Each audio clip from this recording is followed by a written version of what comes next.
Number 5. Oliver Plunkett's head. Now, in the other 2 videos, we talked about the head of St. Catherine of Siena, and we also talked about St. John the Baptist and how many heads he may or may not have had scattered across the world. And I'm not one to break tradition, so I thought for part 3 I would include a 3rd holy saintly severed head, this time belonging to Oliver Plunkett. A notable difference between the 2 other severed heads is that this one is probably the most disgusting one we've included on these lists. I know these are all holy relics, but let me just say, out of context, this is absolutely horrifying and looks like it's straight out of a grindhouse horror movie that you'd find in a dirty basket somewhere. Oliver Plunkett, before becoming a head, was an Irish Catholic archbishop who was a victim of the Popish plot. Now, if you're not up to date on your Catholicism, that's a whole other video worth of explaining. I don't know much about the Popish plot. I'm not the guy to do that for you. But the short version is that it was a conspiracy falsely alleging that there was a plot against the Protestant king Charles II. Oliver Plunkett happened to end up on the receiving end of something really bad. Namely, he was executed, which is pretty bad. But they really went out of their way to destroy Oliver Plunkett, his public image, his body. They called his praising of the Roman Catholic Church high treason, and his punishment was a slow and arduous death. He was hung, drawn, and finally quartered. And just in case there were any odds of him pulling through on a miraculous recovery, as a final effort, they yeeted his head into a fire, where it was rescued by a friend of Plunkett. I'd like to think I would do that for my friends. Well, after being recovered, the head was rescued and stored hidden away in a nunnery, eventually brought to Ireland in 1995, where he's now kept on display in the National Shrine to the Saint. He was canonized for his troubles, and he is the first new Irish saint in about 700 years. It's high time for some new blood, I think. So, you can go, you can pay your respects to him, and maybe offer him some skin cream, because that skin's looking a little dry. And if you're looking for more creepy videos on weird relics or all sorts of strange things, Top 5 Scary has all of that and then some. If there's something scary, the odds are pretty good we've got a video or 2 on it. And if you haven't already, subscribe, hit that bell for more videos every single day. But do that at the end of this video, okay? We got way more weird Catholic relics coming up for you. Number 4. St. Teresas Hand. Now, if you've watched our other videos on this subject, then no doubt you're already very familiar with the practice of making remnants of saints into relics. Now, something that's directly from a saint is called a first-class relic. That means it's something that came off of their body, you know? Their hair, their fingernails, a vial of their fluids, or in the case of the lovely St. Teresa, her whole hand. Encased in a beautiful, ornate golden reliquary with gems all over the knuckles, and the editors are goofing off because that's just a picture of the Infinity Gauntlet from Avengers Endgame. Wait, that's what it really looks like.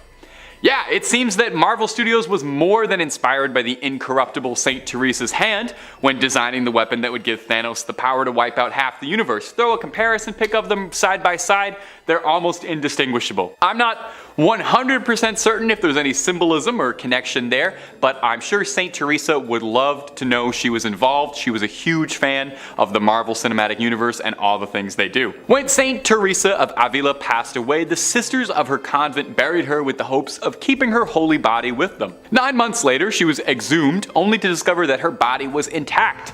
She hadn't decayed at all. That's why they thought she was incorruptible. Now, I'm not sure I totally follow the logic here, but after they discovered her body was incorruptible, they took her hand off and put it into this golden Infinity Gauntlet thing, as a way of inviting people to get closer to God through the saint's body. Now, this might not seem appealing to you, but there's a surprising demand for this relic. Near the end of the Spanish Civil War, General Francisco Franco had the hand removed from the convent and allegedly kept it close by, and if some of the wilder rumors are true, he would keep it by his pillow for good luck. You really gotta hand it to him. He was a devout follower of the faith. Today, you can find the hand in Iglesia de Nuestra Señora de la Merced in Ronda, Andalusia, and you don't even have to rip a stone out of the Vision's forehead to get a good look at this gauntlet. Number 3. The Veil of Veronica. Now, on these lists of holy relics, we've had all sorts of strange things. We've had fingernails, teeth, dried up hands, we got milk coming up later. all things that have come from the body. Well, this next one is no different. It's the veil of Veronica, and to put it gently, it's a sweat rag that's a few thousand years old. Probably one of the most pungent odors on the planet. Imagine every gym locker room you've ever been in times 1,000. When Jesus carried the cross, bruised and beaten, there was one person among the crowds who saw fit to help him out a little. Veronica wiped Jesus' face with this rag, and miraculously his face transferred onto the rag like it was silly putty on the funny papers. Now, as an outsider, I thought this is what the Shroud of Turin was. That was the wrapping used to wrap Jesus after his death, so the thing I'm learning is that Jesus left an imprint of his face on just about any surface he touched. You give him a hug, have his face on the shoulder of your shirt for the rest of your life as a sacred artifact. Now, the veil of Veronica is hard to nail down hard, concrete facts on. It's never been officially canonized as a relic of the church, and is only alleged to exist. It's claimed to be owned at St. Peter's in Rome, although this particular relic is not on public display anywhere. Probably for the best. Honestly don't know if I want to see a 2,000-year-old sweat stain. The ones underneath my shirts are bad enough. Now, it might sound like I'm being disparaging, referring to this relic multiple times as a sweat rag or a sweat stain, but I would like to offer this. The Latin name for the veil is sudarium. Sudarium literally translates to sweat cloth, so even the official churchly terminology for this relic acknowledges that it's just a stinky rag that has some sweat on it, but a holy stinky rag that has some sweat on it. Number 2, Mother Mary's milk. We're gonna do our best to get through this, I promise. Mother's Milk might be my favorite Red Hot Chili Peppers album, it's my favorite character on The Boys, and it might just be one of the oddest relics on a series of odd relics that's all the way to part 3. Took a lot of restraint to not put this in the first 2, but we're on part 3, so here it is now. As incredibly odd as it may sound, the Virgin Mary's milk is considered a relic of the Catholic Church. I hope they've been keeping that in the fridge, lest it spoils. Does holy milk spoil? Is everything I've said in this video profoundly heretical? There is a church called the Church of Milk Grotto, built outside Bethlehem. The history goes that the Madonna and Child had taken refuge in this cave,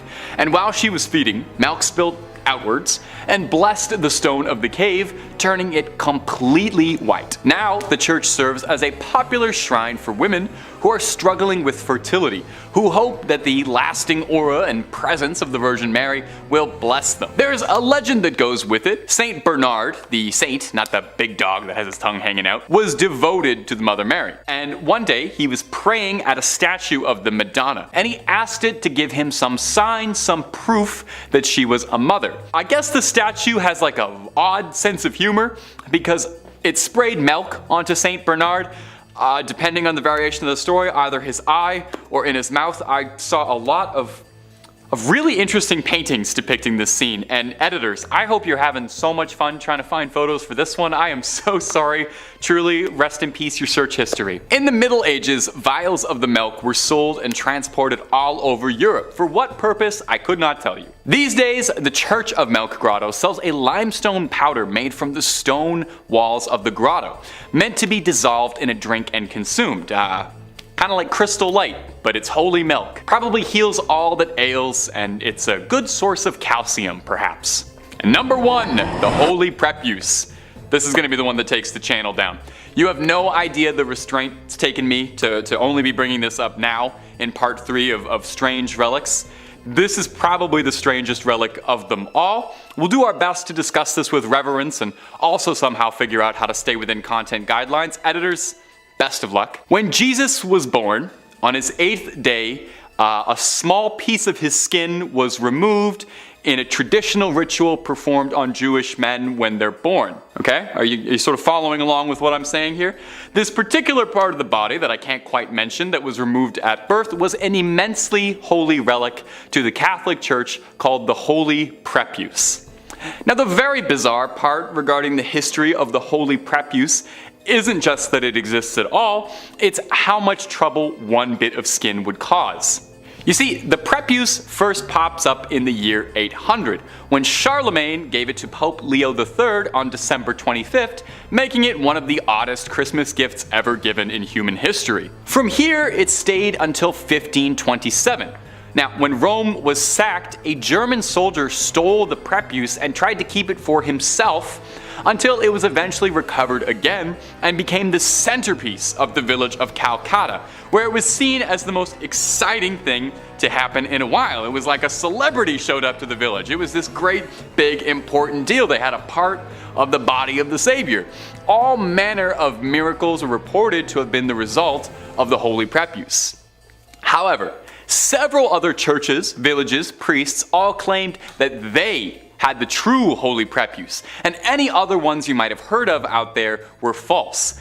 This problem became rampant, and in the early 1900s, the church wanted to wash their hands of the Holy Preuse entirely and outright forbade any discussion of it in church matters. It was actually an excommunicable offense to so much as bring up the Preuse, meaning this video is pure heresy. In 1983, the Preuse was stolen from the church in Calcutta. Where is it now? Where did it go?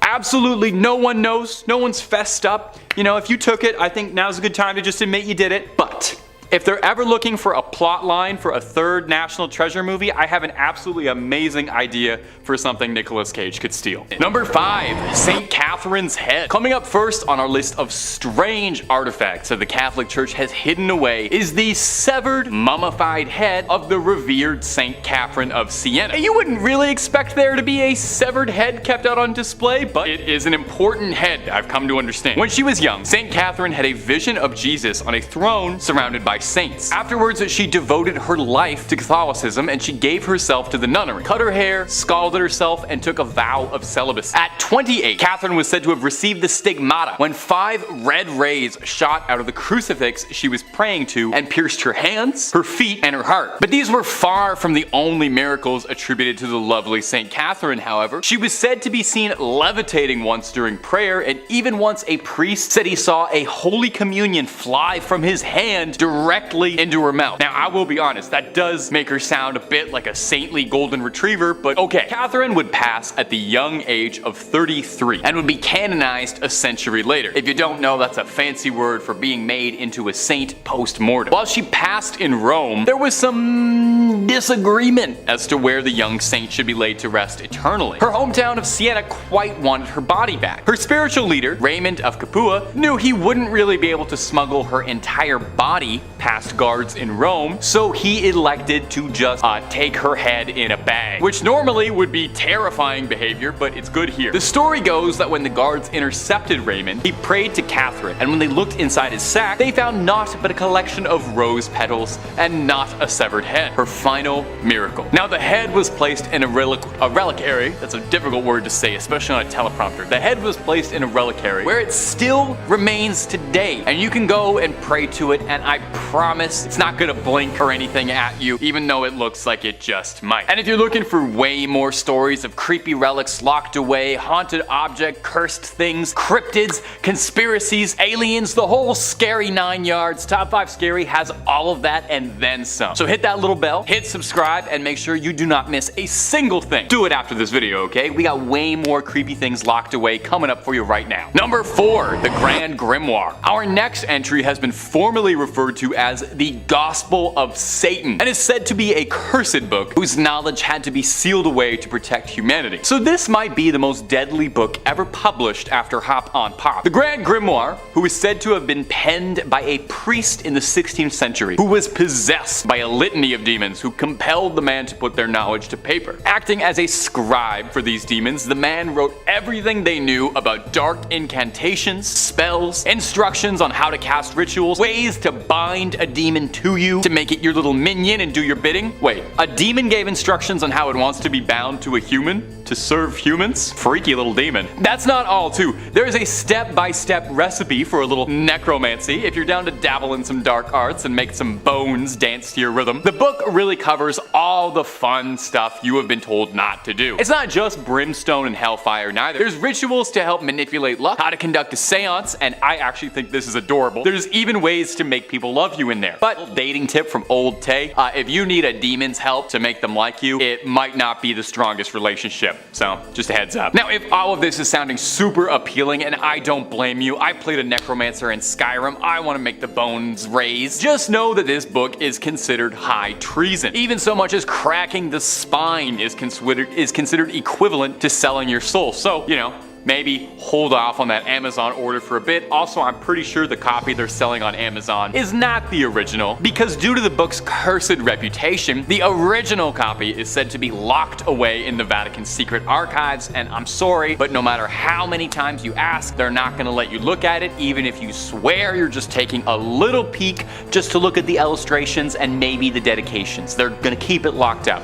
I know. Number 3, Hyacinth of Caesarea. Our next entry is the Bones of Hyacinth of Caesarea, another Catholic mummy. I'm starting to think there's more Catholic mummies than there were Egyptian ones.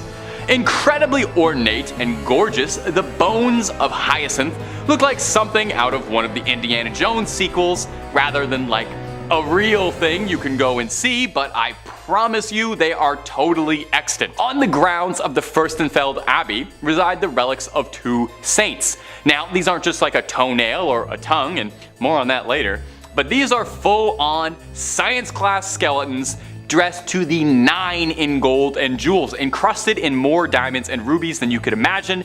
They are probably worth more than your and my apartments combined.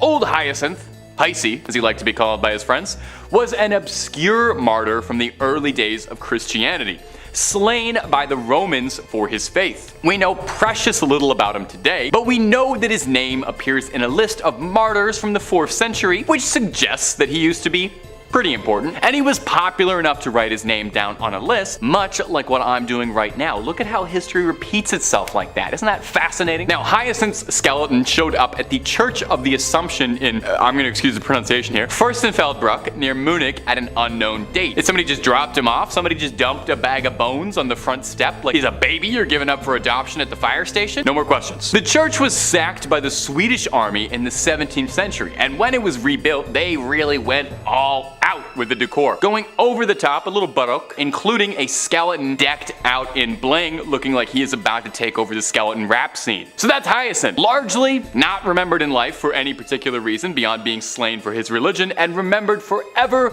as a ludicrously swagged out skeleton. We can all only hope for similar legacies as dear sweet Hyacinth. Number 2, the tongue of Saint Padilla. Did you know your tongue is made up of 8 muscles? Maybe you didn't. Did you know that one of the most important relics to the Catholic Church is a dried up 8,000-year-old tongue that looks like beef jerky kept inside a golden helmet that looks like something out of a dark fantasy 80s movie? Well, now you do. And have you enjoyed how much of this list is mummified bodies in gold? Because I have. St. Anthony was said to be a jewel case of the Bible, making a name for himself with his apparently extremely inspirational sermons that won the Catholic Church many new members. People would flock in just to hear what St. Anthony was talking about. Apparently, he even got a bunch of ex-Christians to reform and rejoin the faith. He was apparently an incredibly accomplished public speaker, and I would say that he had a silver tongue, but we actually have proof of what color his tongue was because it's kept in a little glass jar. St. Anthony would pass away in 1231 from edema, a horrible disease that causes a buildup and blockage of fluid in the body's tissues. Now, some 30 years later, in 1263, he was exhumed, and shocking the gravediggers who were doing it, while his body had rotted and decomposed, his legendary tongue was still intact, as incorruptible as it had been in life, allegedly still wet with saliva. I wonder if he could still taste. Seeing it was a miracle, the gravediggers took his tongue alongside the bottom half of his jaw, and they are both displayed in the Basilica of St. Anthony of Padua in elaborate gold reliquaries. But honestly, it looks like something straight out of Warhammer 40k. Does no one think this is as odd as I do? Maybe I'm an outsider. I didn't grow up terribly Catholic, so I don't really know these imagery. I know the story behind it isn't terribly scary, but the image of this tongue and jaw inside a little glass helmet wrapped in gold looks like something I would ask an AI to make if I typed in nightmare. A tongue shouldn't look like that. And I feel like a jaw shouldn't look like that either. Am I alone in this? Am I weird for thinking this is weird? You let me know down below in the comments if maybe I just lack context on all of this. And number 1, Camillus de Lellis' heart. Camillus de Lellis was a man with a big heart full of love, never ending in generosity. We know just how big his heart is because it is kept in a glass jar and it is salted to preserve its legacy. Camillus started out pretty humble, born in 16th century Naples. He would later become a soldier until a brutal gambling problem would end up overtaking his life, leaving him in rags, driving a donkey cart, but he knew that a far better life was out there. Eventually, he was urged by a friar to explore the lighter side of his soul, and eventually someone was able to pierce his heart both figuratively and later literally, and persuaded him into seeking divine retribution. Camillus would devote his life to providing for the ailing, but tragically, and perhaps unsurprisingly if you spent all your time around sick people before modern medicine, a lifetime of caring for the sick led to him also becoming gravely ill, soaking up a litany of ailments, including a sore in his leg for 46 years, a rupture for 38 years, 2 callous sores in the sole of a foot, violent nephritic colics, intense kidney pain, and for a long time a loss of appetite. Now all of these things, working in tandem, would eventually claim Camillus, a man who gave his life to healing the sick. So post-mortem he was canonized and thought of as the patron saint of the sick. And what better way, I ask, to venerate a man famous for his ever-giving heart than to cut his heart out like he was in the Temple of Doom and start salting his heart like it was beef jerky. You can go to St. Mary Magdalene's Church in Rome to go see if his heart, put a stethoscope up to it, check if it's still beating, but it's pretty dried up and tucked away behind glass where you can go and pay your respects and see if it has any life left to bestow and maybe if it'll help you out with an illness at all. Number 5. St. Mary the Virgin Church. Clop Hill, England. I gotta say, that sounds like it's a fake place, like where Sir Topham Hatt lives. Well, not only is it real, but it's home to a bone-chilling haunted church, St. Mary the Virgin Church. Now, St. Mary was built in 1350 outside the main settlement of totally real place Clop Hill. Traditionally, churches are built facing the east. I didn't know that. It's so it can align with the sun rising, which in Christianity is associated with heaven and the Messiah. Churches have their altars facing east so you pray in that holy direction.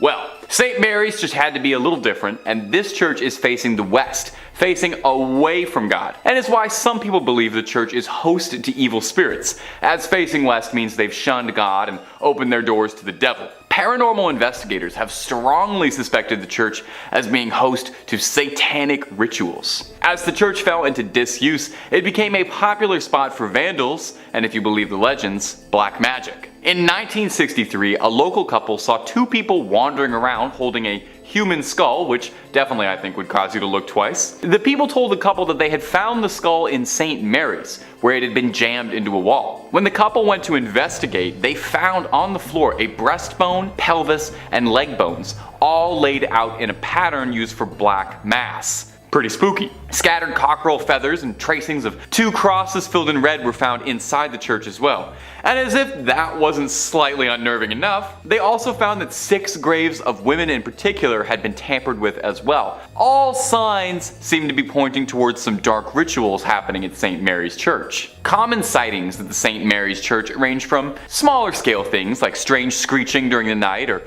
hearing the bell going off despite being long abandoned, and the more threatening reports seeing tall, dark figures wandering the ruins of the church, perhaps getting themselves ready for another ritual, or perhaps they've been contacted by a ritual and are arriving. Only thing I know is I won't be checking out the midnight mass there anytime soon. And if you're interested in way more scary stories of all manners, cryptids, conspiracies, churches, hauntings, aliens, we've got a little bit of everything at Top 5 Scary. So click on through, find something to get cozy with, and subscribe, and make sure you hit that bell so you catch all of our videos as they drop. But do all that stuff at the end of this one, okay? Because we got way more haunted churches for you coming right up. Number 4. Our next entry on the list today is going to be the Aquia Episcopal Church. And if you haven't said that, try saying that 10 times fast. I dare you. Located in picturesque Stafford, Virginia. The church has 200 years of history to it, which means it's also got approximately 200 years worth of ghost stories to study. When the church was first built way back when in the 18th century, it was stained by an unfortunate tragedy. You see, the surrounding areas were exhausted by war and the lack of resources, food, and money, and as such, brigands would take to the dark country roads to attack innocents during the night for whatever they had on them. Well, one young woman was hiding from a gang of highwaymen and marauders and sought out the church as a safe haven. Unfortunately, the bandits eventually caught up with her and she met an untimely end. Now, these men were never caught for their crime, and her body was not found for hundreds of years, left there to rot and decompose. And many believe that because of this, her spirit is tied to the church. And there have been several reports of hauntings ever since the discovery discovery of those accursed bones. Visitors mention hearing footsteps frantically scattered around at night. These footsteps break into a run, but if you go searching, you'll never be able to find anyone attached to them. Voices can be heard in the room where she was attacked, some saying it sounds like a call for help or a painful scream of a struggle. Some go so far as to say they saw a transparent apparition of the woman in the church's windows or on the balcony. One story comes to us from a custodian who worked the graveyard shift there in the 1990s, claiming that he saw a ghostly woman's face floating above the graces, and says that he saw her smiling at him through the balcony windows before she vanished. One last one on this church. In the 1990s, to celebrate the bicentennial anniversary, the church sent out an invitation to a group of Civil War reenactors to fight a mock battle on its ground. During the night, one of the reenactors was complaining that there was a red and orange light that was flickering the entire night during the church that prevented him from sleeping. The man explained this to the father of the church, and the father explained back that there was no electricity in the vestry, and that the light must have been the spirit confused by why the Civil War had started up again. Imagine, you're a ghost, you're already out of time, and then you look outside and you see guys from your time? My little ghostly sense of the world would be so thrown off. I would have to buy a new ghost calendar. Number 3. Monaster Nagayal de Duff. Or Abbey of the Black Hag if you don't got all that time. Wow, you see that? You see what that church is called in that little chyron below me right now? I'm just supposed to pronounce that with my lips? Okay, it's also called the Abbey of the Black Hag, and that's what we're going with. We're not calling it that other thing.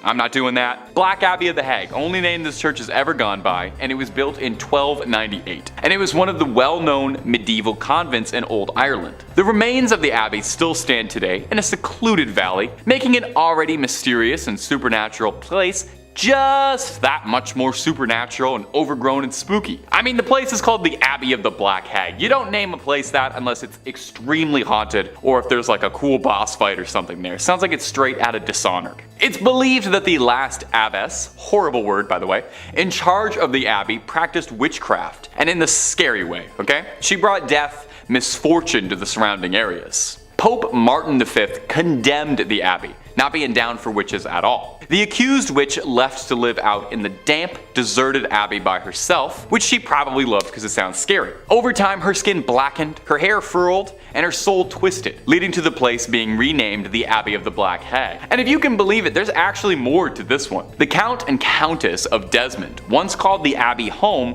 when attempting to flee their attackers, where the Countess was fatally struck by an arrow and buried by her husband. But it wouldn't be the end of the Countess, because sightings of a ghostly figure around the ruins of the abbey were common, meaning someone eventually went to dig up that grave, finding worn out finger bones, meaning she was still alive when she was buried. It's said now that a woman's panicked shrieking can be heard in the early hours around the abbey. Number 2. The Borley Rectory. The Borley Rectory is an old London estate that has the unique distinction of being considered the most haunted building in the United Kingdom. No big deal, or anything. Almost immediately after its construction, stories of hauntings started to creep out. One of the first local legends says that in the 12th century, a priest and a nun had a naughty little affair, and when they were discovered, the nun was bricked up and left to rot in the nearby church. Since then, they say that her spirit roams the rectory. In 1900, 4 daughters of the then estate owner all said that they saw a nun wandering around the estate late at night. They tried to talk to her, but got no response back, just a scary ghost stare. The family claimed they'd see this nun around the property, and on one occasion they thought they saw the spectral apparition of a horse-drawn carriage with a headless rider, some real Sleepy Hollow stuff. From there on, there was all these reports of bizarre sounds or strange shadows creeping out the corner of your eye. In 1927, the estate changed hands as the original family owning the estate had all passed on, and a new family, the Smiths, had moved in. Shortly after, they discovered a human skull in the cupboard in a brown bag. Which is not a great housewarming gift, to be honest. They reported poltergeist behavior, unexplained footsteps, lights flicking around them, and the same sightings of headless specters. Now, they only lasted 2 years, not being down for any of the hauntings or skulls in cupboards, any of that business. And the next family, the Foysters, didn't have much better luck. They had objects flying around their home, and on one occasion claimed their daughter was attacked by something truly horrible. They moved out as well. And the last owner of the rectory would be Captain Gregson, who accidentally lit the estate ablaze while unpacking, although insurance claims they think the fire was started intentionally, perhaps in a desperate attempt to cast away whatever evil has been trapped in the Borley Rectory for so long, or perhaps he unintentionally unleashed it out into the world. Time will tell. At number 1, Mortimer Abbey. Mortimer Abbey is a monastery in the forest of Lyons, France. A real old church built in 1134 on marshland, near the stagnant water of the drainage lake. The monks dug it out to try and dry the marshy land around the Fulbrock stream, which was called the Dead Pond. In French, Meltmal, which is where the name comes from. You can kind of hear it there. Mortimer, you know. Perhaps it's this history of being built on a dead pond is why Mortimer Abbey was doomed to be haunted. Now, the abbey flourished for centuries, but over time started to become claimed by the passage of time, and it fell into decline and disrepair. In the 17th century, there was an attempt to try and rebuild the abbey and recapture its former old glory, but the decline was already pretty present and had set in by that point, and by the time of the French Revolution, only 5 monks still remained in the abbey. Eventually, the abbey would collapse entirely and go private, and in 1863, the abbey would find itself in the hands of a rich Parisian family, the Delarues. Mr. Delarue moved his wife and his sons into the abbey, but soon discovered they weren't the only tenants. While walking the lawns, the young people of the house saw a light from the library. As if by an invisible hand, these hatches unfastened, their handles turned, and the windows and doors all opened. The paintings on the inside of the abbey turned themselves around and steps thundered out into the halls, and nobody moved out immediately after. I would have started looking for new real estate right then and there. But one night, the young Delarue, Charles, had his fiancée over to come see the estate that would become her new home in marriage. She was offered the guest room, but found herself terrified during the night when she couldn't sleep because she was too busy being tormented by mysterious sounds and objects around the room that were hurling themselves around, being possessed by something. Having had, quite frankly, enough, like I think any of us might have, the young suitor announced she would never live in this house, called off the entire marriage, and hurried back to Paris tout de suite, where there were plenty of handsome young men asking her hand in marriage who didn't live in old haunted estates, okay? That's the message to take away from this. Get the love you deserve, and the love you deserve is not in a haunted house. Number 5, a time machine. Among the many conspiracies about what goods are hidden inside the Vatican's secret archives, one of the more popular and reoccurring ones is that the Vatican has access to wondrous technology hidden away from the rest of the world, from ancient civilizations, stuff like that. One leading theory is that among these devices is something called the chronovisor, an alleged time machine of sorts that allows the user to peer inside and see whatever time period in history or forwards they desire, like a little time camera. Doctor Who would love it. One Italian monk, one Pellegrino Ernetti, claimed that he developed the chronovisor at some point during the 1950s with a team of 12 esteemed scientists who all wished to remain anonymous in the process. I would put my name on that if I invented time travel, personally. I'd want people to know. The chronovisor is described as consisting of antennas and an unknown metal that's really good at looking through time, a little knob for tuning to a particular time and place, and a screen and recording device. Ernetti described that he and his team used this machine to view speeches by Mussolini and Napoleon, scenes from ancient Rome, and the crucifixion of Jesus Christ, which they allegedly tried to take a photo of. Now, obviously no one's seen the chronovisor. If such a device was to exist, it would naturally be pretty secretive. An Italian magazine in the 1970s claims that they found that image of Christ's crucifixion, the photo that was taken through time, only to discover that it was actually just a postcard. So this one's a bit up in the air. Let me know if you think this is real, but also, you know what? Let me know what time period you would want to take a picture of, if you could see that up close. And if you're looking for way more scary content, my friends, you already know Top 5 Scary is the place to be. We've got everything scary under the sun. Cryptids, conspiracies, true crime, fake crime, aliens, UFOs, just about anything freaky you can think of. So click on through, subscribe, stay scared, and don't miss a single thing.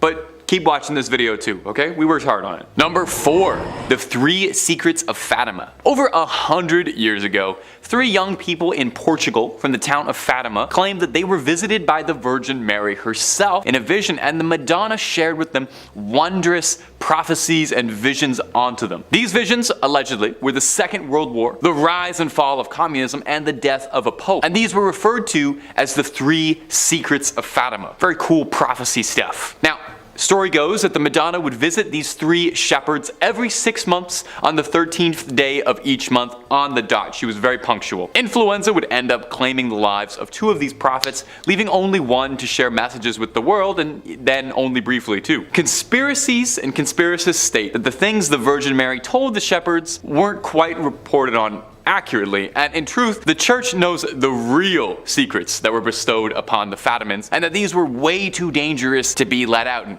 had to be suppressed and controlled for fear of civil unrest, possibly pertaining to things that could damage the church's good reputation or change the nature of society as a whole. Maybe the answer as to whether or not that dress was white and black or gold and blue the whole time. An alternate conspiracy is that there were more secrets that the church knows about but refuses to share. Maybe 4 secrets of Fatima. That makes sense. They're called the secrets of Fatima, not the tell everybody's of Fatima. You want my theory?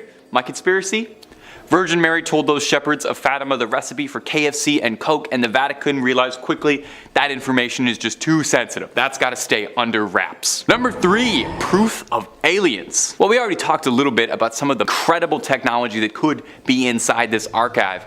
And it's thought that the Vatican has all sorts of incredible information hidden away in its vaults that humanity, we're just not ready to know about. We're not grown up enough. One of the other leading ones is that theorists speculate that inside those secret archives is indisputable hard evidence of extraterrestrial life, that they're harboring alien skulls and remnants of amazing technology, I guess on borrow from Area 51's collection it's traveling. So the story goes that in the late 1960s, during renovations of the Vatican's archives, excavators uncovered alien skulls beneath the Vatican archives, and somewhere the Predator is so upset that he lost those. Is it possible that they worried that if proof of extraterrestrial life got out into the wild, it would discredit belief out there?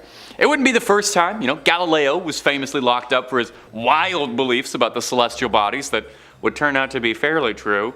So would aliens be any different? Really a different story? A Russian engineer named Genrikh Marvikich Ludwig was an esteemed scholar who in the 1920s was invited to the secret archives to study.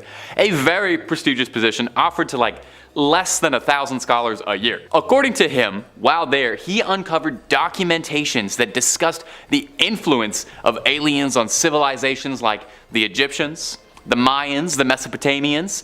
Ludwig found records of use of atomic weaponry predating the Manhattan Project, suggesting that this hyper-advanced technology had been in use for years, and humanity's leaps and progress were all reverse engineered from our visitors. Maybe the pyramids really were aliens. Would certainly be something if that ever came out. I hope in our lifetime, I hope we get to see some aliens, and I hope we get to see an alien elected pope someday personally. Number 2, proof Jesus never existed.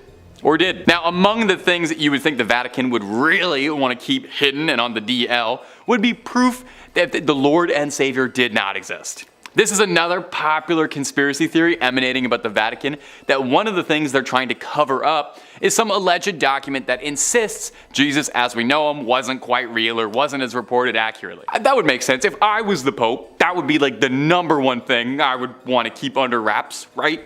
That would probably destroy the church overnight if that ever came out. Now, on the inverse of this theory is a similar theory, totally different direction though, stating that the Vatican's secret archives contains indisputable proof that Jesus did exist, including correspondences between St. Paul and Emperor Nero, history's favorite bad boy, contemporary paintings and depictions of the man, which would be pretty groundbreaking. You'd wonder though, if they have that, why would they keep that secret? I would leak that one. Now, if you believe this conspiracy and you can carry on with it, it does get a little wild. One author, one Michael Bagnet, claims that the correspondences inside the archives, they prove Jesus did exist, but here's a crazy twist. He didn't die on the cross, as we all know, but rather there was a very complicated scheme with Pontius Pilate to secretly fake Jesus' death to appease the citizens of Rome. sounds a little bit more like the plotline to a Dan Brown novel. It's a little fantastical, and if true, would probably be the greatest conspiracy theory in human history, and maybe humanity's most tightly guarded secrets if there's any weight to it. So definitely, if they knew that, they would probably keep that under wraps, keep that in a drawer, locked up tight, not let anybody see that. Number 1, the Illuminati. Maybe this is one of the most widespread conspiratorial beliefs, maybe one of the oldest conspiracy theories out there, really, is that the Illuminati, the centuries-old secret society that once started in Bavaria, would eventually grow into an organization capable of challenging the church and overtaking it. And if you believe the conspiracies, it's clandestinely pulling the strings behind everything, controlling the world from the shadows, inserting key members of its order into the highest levels of government, religion, the Disney Corporation, the rap industry, and also including their symbols hidden in everything. That one, I guess, just for fun, just to, I don't know, flex.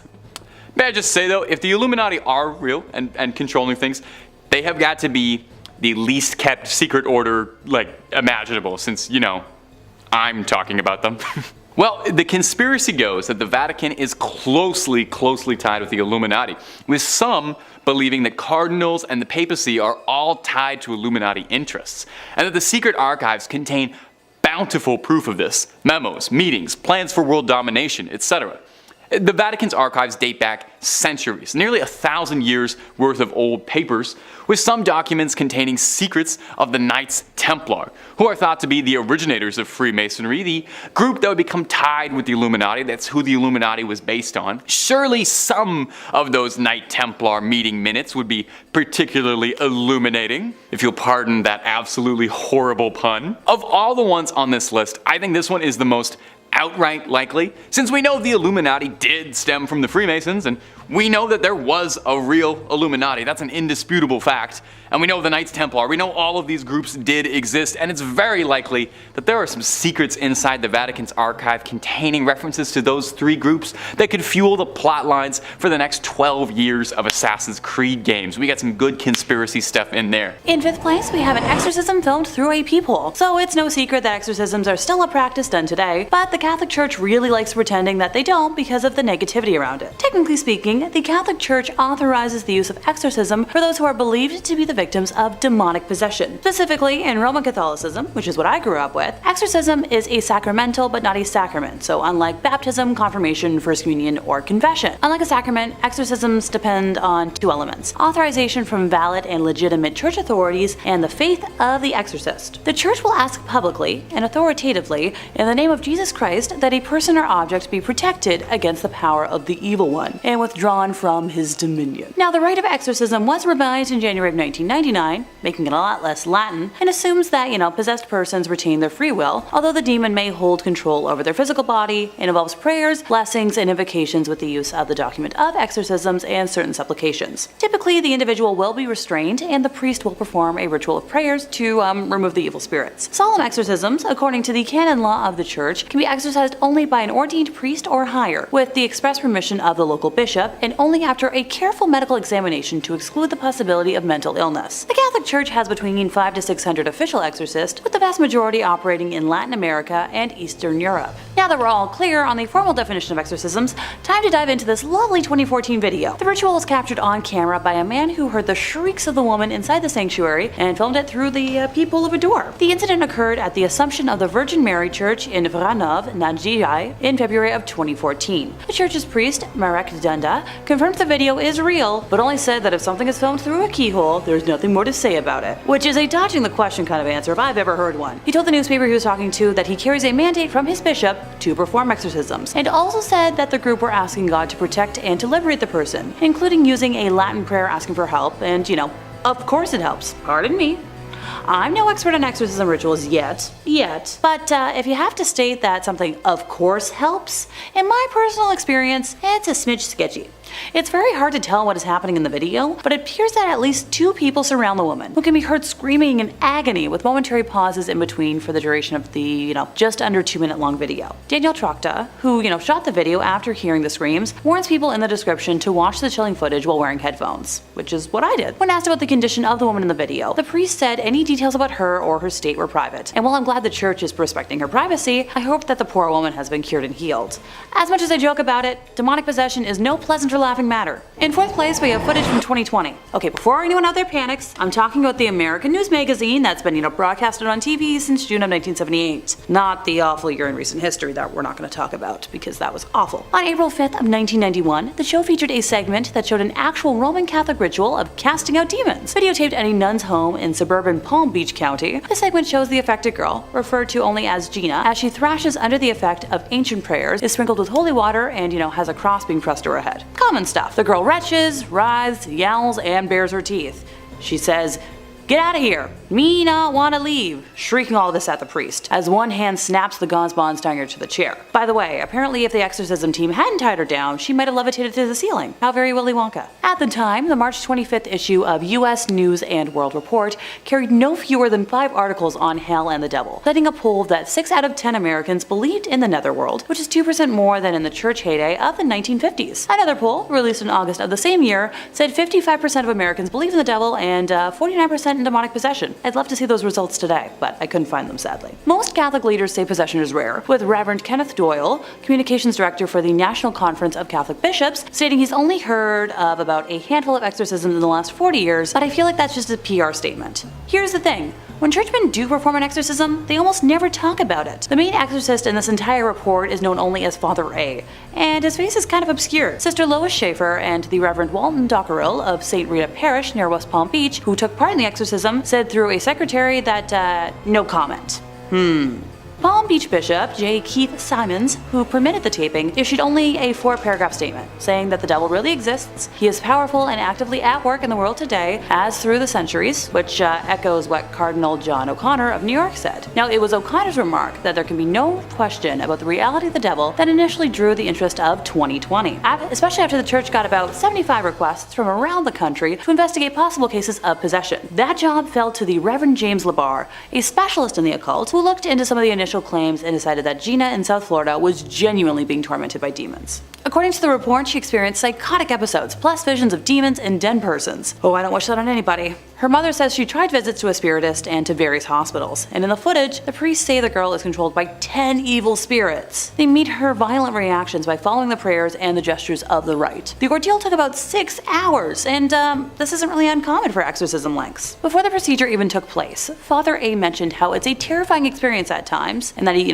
could die tomorrow, or be attacked and taken over. Evil spirits like to take their time leaving a body, and not without a fight, and that leaves all of the parties involved extremely drained and exhausted, and vulnerable. Also quoted is Dr. Warren Schlanger of Miami Children's Hospital, where Gina was treated before and after the exorcism, and he did note that her condition improved afterwards. Father A, though, is still troubled. He believes the devil is disturbing his sleep, attempting to weaken and destroy him. He counts that as the price he must pay as a church point man against demons. Now, I know, someone's about to ask, but Alexa, didn't you say you'd be talking about hidden footage? The church tried taking this footage down from the internet because they didn't want it to be public anymore, but thankfully they haven't succeeded. In 3rd place, we have the director of The Exorcist. Now, unlike the last 2 mentions, this footage is missing and locked up, never to be seen. The director of The Exorcist has mentioned in interviews that he was allowed to film a real exorcism at the Vatican, of all places. William Friedkin said he was taken aback at how close the ceremony was to the exorcism depicted in his 1973 film. He said that he doesn't think he will ever be the same after seeing this astonishing thing.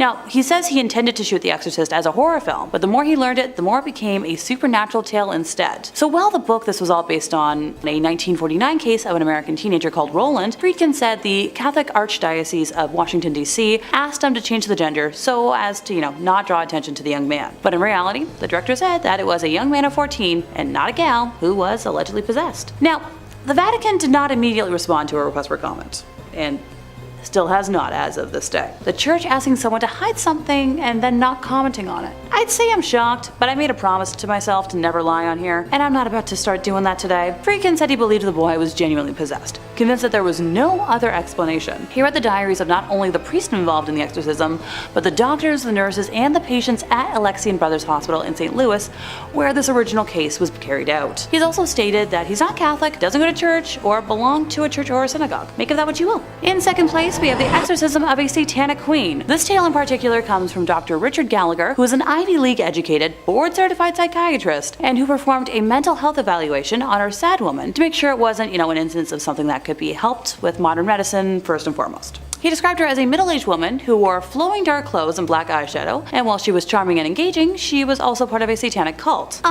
This is where I swear I'm not part of a satanic cult, even though that visually fits my aesthetic.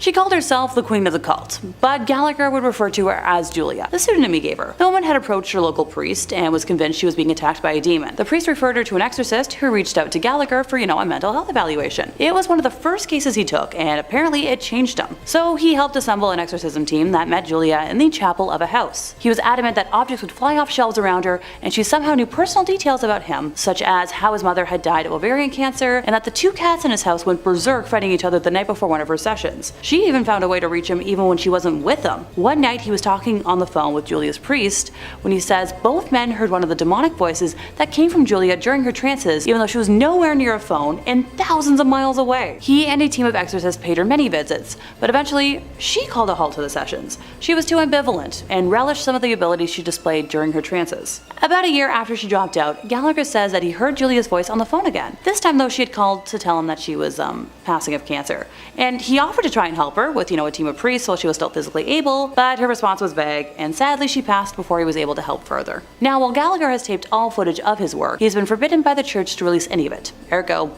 sorry folks, I got nothing. In first place, we have Ed and Lorraine Warren exorcism footage. Me talking about Ed and Lorraine Warren? I know, a shocker. While the video is blurred on YouTube to protect the identity of the poor girl, I personally think it's up there as one of the most frightening things I've ever seen. At an hour and 20 minutes long, it depicts a Catholic bishop in Connecticut attempting to converse with a demonic entity that has possessed the body of an innocent young woman while her family restrains her. Ed and Lorraine were the ones to alert the church to the possession after meeting her during an audience chat session that was held at the conclusion of one of their public presentations. During portions of the exorcism, when prayer is done, you can hear the demon acting wildly, and it originally refuses to give its name, both of which are quite common in cases of demonic possession. Eventually we learn that there are 4 demons possessing our victim, with one of them identifying themselves as Robert, a name associated with the son of Satan. I'll let a snippet roll now, allowing you to hear the woman for yourself. This footage was unreleased until after the passing of Ed and Lorraine, and it's believed that they were told by the Catholic Church to specifically keep it under wraps, but their son-in-law doesn't have the same fear or respect for the church, depending on one's opinion. Number 5. A close personal working relationship with Bonito Musolini.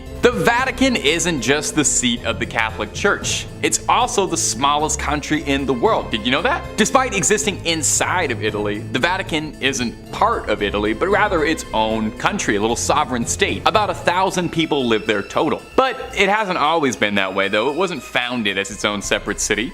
And the reason it became that way is a little darker than I'm sure the church would like to admit to: a treaty with infamous fascist leader Bonito Mussolini. In 1922, Mussolini and the National Fascist Party came to power, crushing democracy and putting up a pretty hostile dictatorship in its place. In 1929, Mussolini and the church came together to meet and sign a treaty, granting the church the status as a private enclave, a sovereign state inside of Italy. The deal was, Mussolini wouldn't bother the Vatican, and they wouldn't bother him.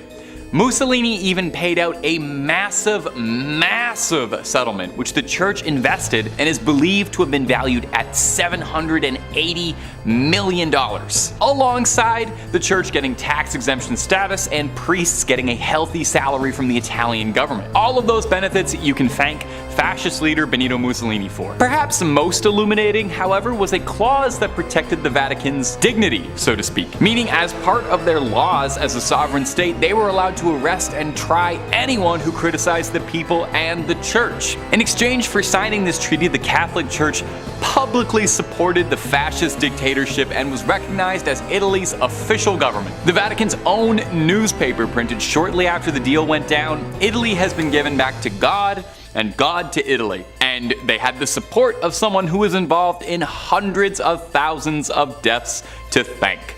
Isn't that fun? And if you're looking for way more church conspiracies, old secrets, relics, all kinds of things. Ghouls, goblins, aliens galore. Top 5 Scary has all of that and then some. Really, we'll do just about anything on this channel. I'm talking about the church right now. So hit subscribe. Make sure you ring that little bell as well so you don't miss a single scream. But you do that at the end of this video, okay? Because I got 4 more church scandals coming up for you right now. Number 4, the Banquet of Chestnuts. Believe it or not, this might shock you, more than a few popes have been less than pious. You know, we'll go deeper later in the list, but several popes would be on the naughty list. Among them, Alexander VI, who you might know better as Rodrigo Borgia. Rodrigo was said to have some pretty bizarre hobbies, even by papal standards. He apparently loved to watch horses mate. That was apparently one of his favorite ways to spend an afternoon. Once or twice, sure, you know, we all get curious, Rodrigo, but frequently, I don't know, man. I don't know. Maybe you have to be there. Anyway, that's not even the most controversial thing the Borgias were involved in. Seriously, look up the Borgias after this video, there was a lot. One of the most infamous things Rodrigo got involved in was called the Banquet of Chestnuts, sometimes referred to a little more colloquially as the Joust of... I don't really think I can say this and stay in the family-friendly guidelines. The Joust of Women of the Night, if you know what I mean. Are you following? It's a word that they say in Game of Thrones a lot. And if you don't know what I'm talking about, maybe you're not old enough to be watching this channel. The joust that shall not be named wasn't quite a literal joust, although there was a great deal of thrusting and charging.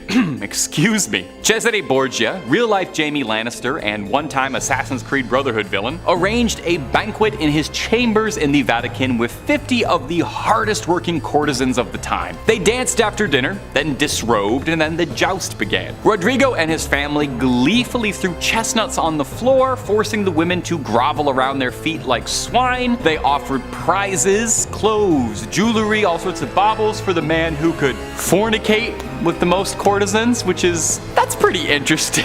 That's a pretty interesting event for the Pope to preside over. Think about the next time you're at an official church event in your community, like a bake sale or something. Just think about the other events the head of the Catholic Church and the voice that speaks to God was holding and participating in. Number 3, killing Joan of Arc over pants. Joan of Arc is a very familiar name to Catholics and, well, just about everybody. She's a pretty famous historical figure. You probably know her famously as a saint. You might recognize her as a force for feminism. I think she was in one of the Bill and Ted movies. Well, her status as a saint came a long time after some trouble she was embroiled in with the church, who at one time saw her as an enemy to their very ideals, going so far as to consider her their #1 enemy.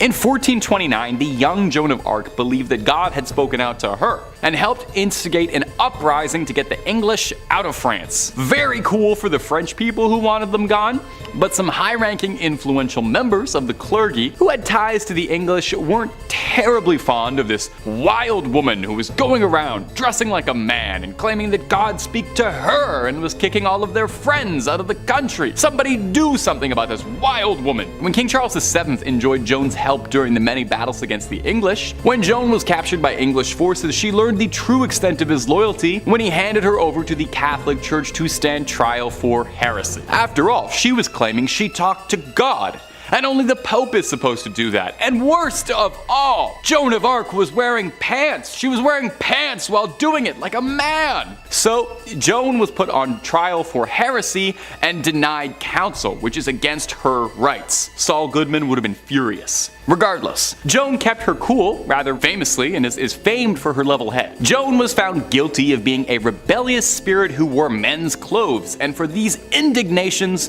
was burned alive at the stake in front of a cheering crowd. In 1456, some 25 years after her horrific death, King Charles VII felt kind of bad about that whole ordeal, ordered an investigation and made her a martyr. It wasn't until 1920 that she was officially canonized as a saint. Think of it like a heavenly apology. I'm sure the water's fine, I'm sure the air is cool, no bad blood between Joan and the Catholic Church. I bet she's having a great time. I'm sure she appreciated it. Number 2.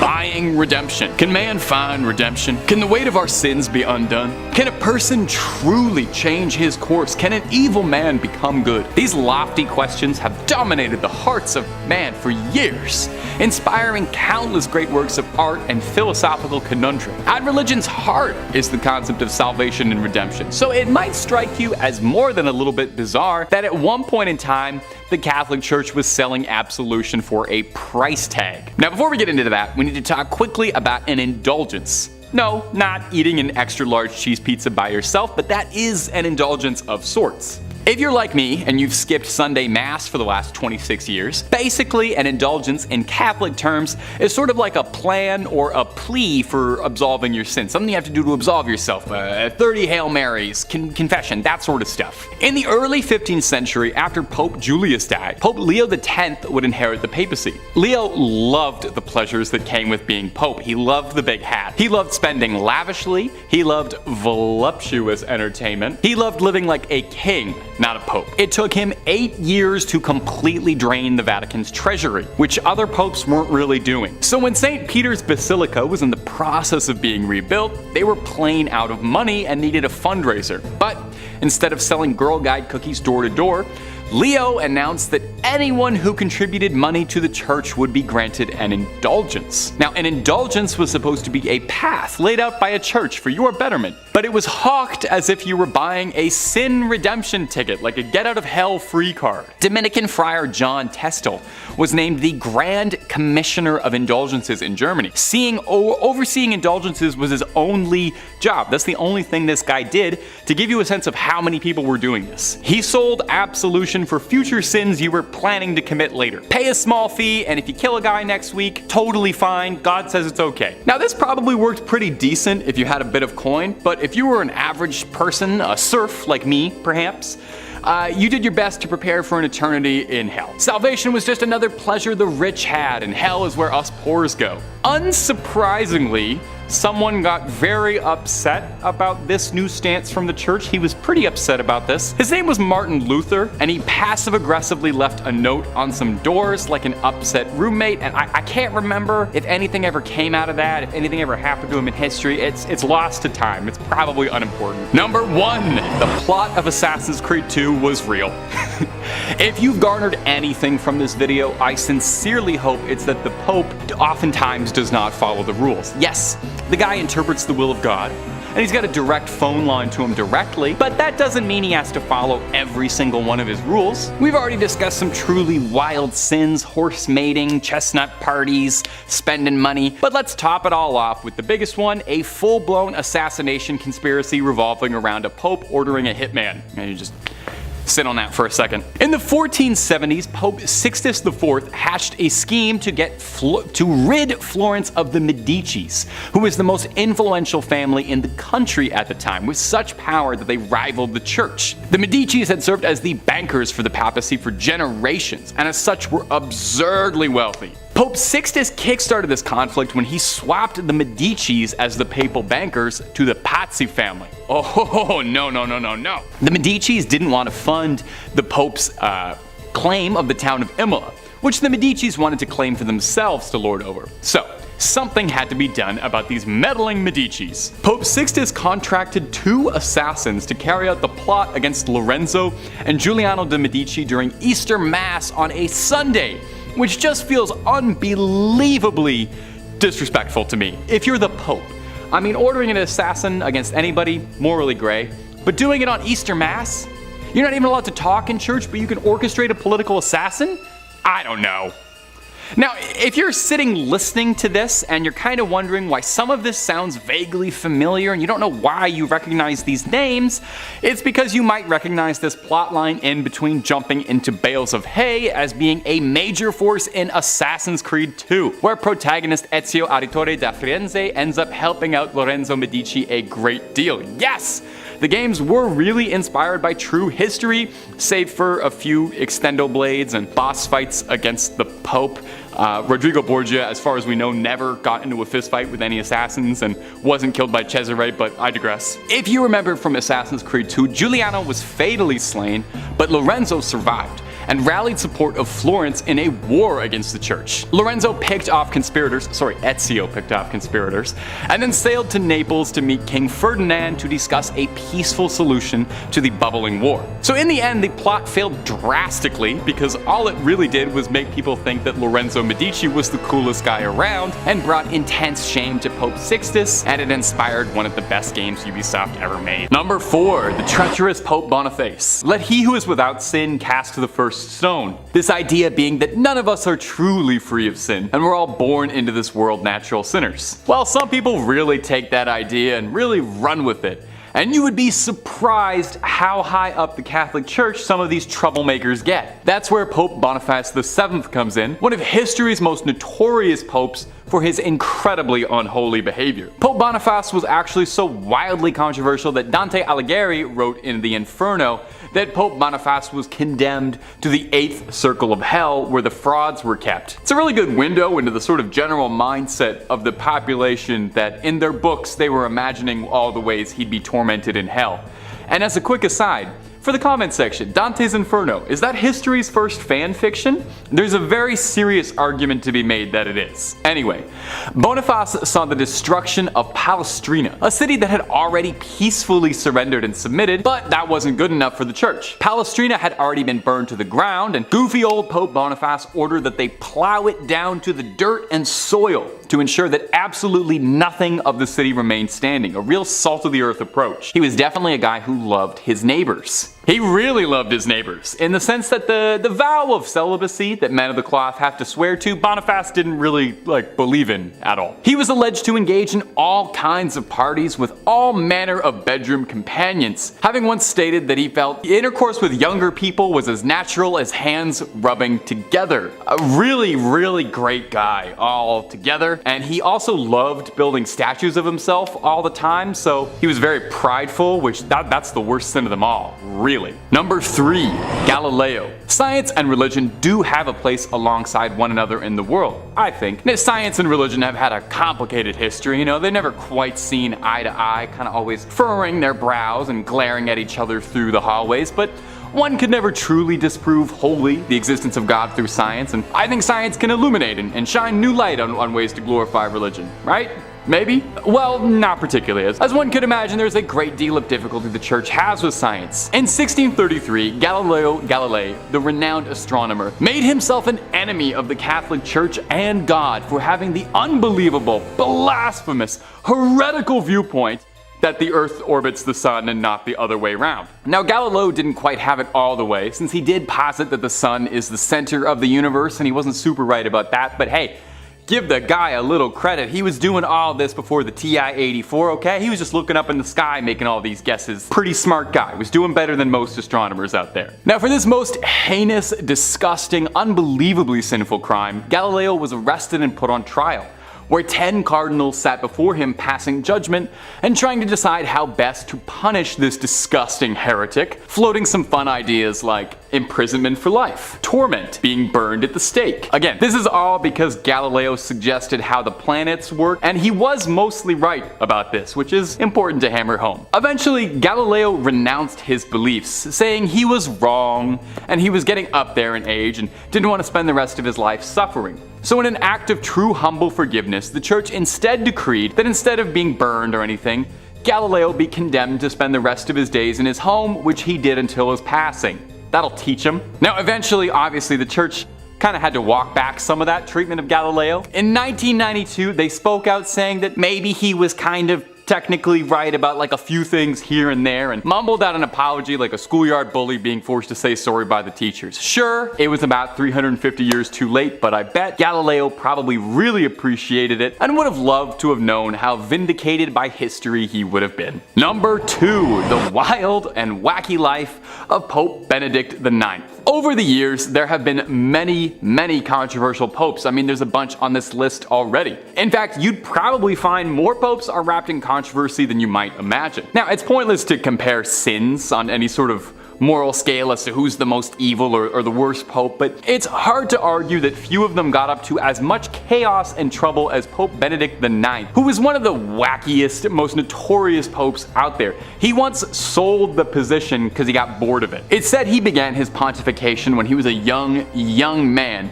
because his wealthy family just wanted it, and that was like a thing you could do back then. If you had enough money, you could just bribe the church and ask that your son become pope. Benedict loved the lifestyle and behaved the way Joffrey Baratheon would, you know, kind of really letting the power get to his head almost immediately.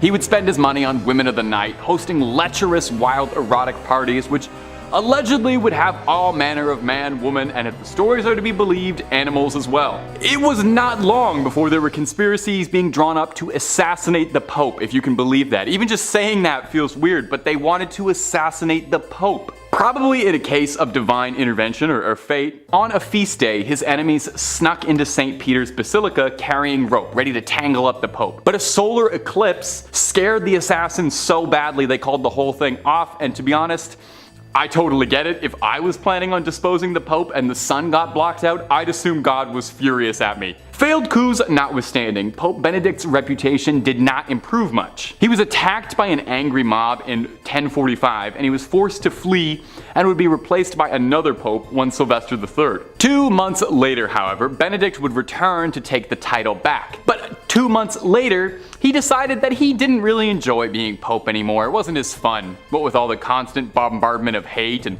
failed attempts on his life. So he sold it to his godfather for what amounted to nearly $30 million. Imagine buying the Pope. Imagine buying being the voice of God. Anyway, if you can believe it, like Emperor Palpatine, somehow Pope Benedict returned a third time. King Henry III of Germany had arrested Pope Sylvester III for being a false pope, and the godfather that he had sold the throne to had given up the papacy, admitting that it was shameful and heretical for him to have ever done so in the first place. So Henry appointed a new German pope while Benedict was in hiding, and that pope mysteriously passed away 8 months later from a poisoning, which many historians suspect Benedict had his little fingers in. So Benedict came back for a third time to be the Pope, only this time no one was putting up with him. They'd been through this 2 more times, they weren't doing it again. Henry III sent troops to drag him out of the basilica. He spent his dying years in a monastery and is now remembered in history as one of the worst popes ever. And number 1, the Pazzi conspiracy. If you've garnered anything from this video that I've been telling you, I sincerely hope it's that the Pope doesn't always follow the rules. Sure, the guy interprets the will of God, you know, he's got a direct line to talking to him, but that doesn't mean he follows every single one of his rules. Now, we've already discussed some of the wildest sins that popes have been caught up in, but let's top it all off with a full-blown assassination conspiracy revolving around the Pope ordering a hitman. No, really. In the 1470s,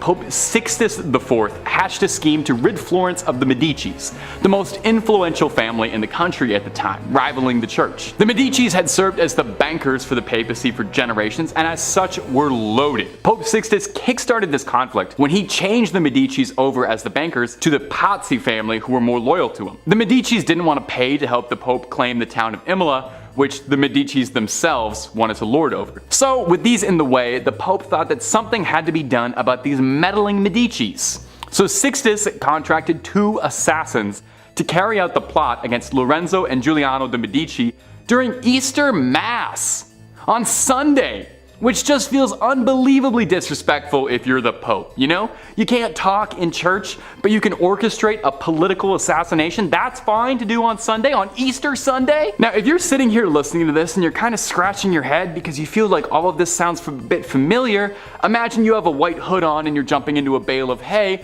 because this was a driving plotline in Assassin's Creed 2, where protagonist Ezio ends up helping out Lorenzo Medici a great deal. Yeah, no, the games were really inspired by true history, you know, save for a few extendo blades and boss fights against the Pope, but a lot of that stuff really did happen. History is just as weird as the video games make it out to be. Now, if you remember from Assassin's Creed 2, Giuliano was fatally slain, but Lorenzo survived and rallied support of Florence in a war against the church. Lorenzo picked off conspirators and then sailed to Naples to meet King Ferdinand to discuss a peaceful solution to the bubbling war. There's a reason they called him Il Magnifico. This guy was great at strategy. In the end, the plot failed drastically because all it really did was cement people's support to Lorenzo Medici. People loved the fact that he survived an assassination. They made a medal commemorating this for him, and it brought shame to Pope Sixtus, and it inspired one of the best games Ubisoft ever put out. And that's all for this video. In fourth place, we have Conscience Court. Yep, the Vatican has a secret court for sins based on conscience. Not proof, not evidence, but absolution from conscience. Bishops who handle such hearings are the Apostolic Penitentiary, also known as the Tribunal of Conscience. Created by Pope Alexander in 1179, it was a secret to the public until 2009. Wow, a secret they kept from the general public? Consider me less than surprised. The sins judged in this court vary from spitting out the desecration of a communion wafer to priests breaking their vows of celibacy. Spitting out communion's a sin? News to me. I can think of a lot of icky priests that should go to real court for how they broke their vows, not a court where they're simply forgiven. Sinners who seek absolution have to write a petition to the Holy See. They use pseudonyms to protect their identities and submit the petition to the tribunal. The tribunal considers the matter, but the decision-making lies with the major penitentiary, and if he is uncertain, then he submits the matter to the Pope.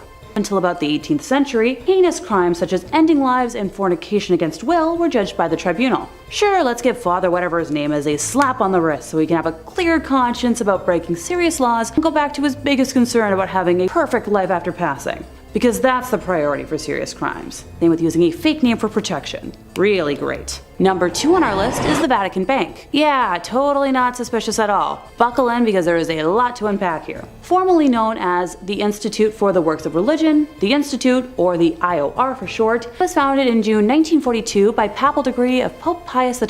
Guess when they presented their first public operations report? Nope, not 1943. Try again, I'll wait.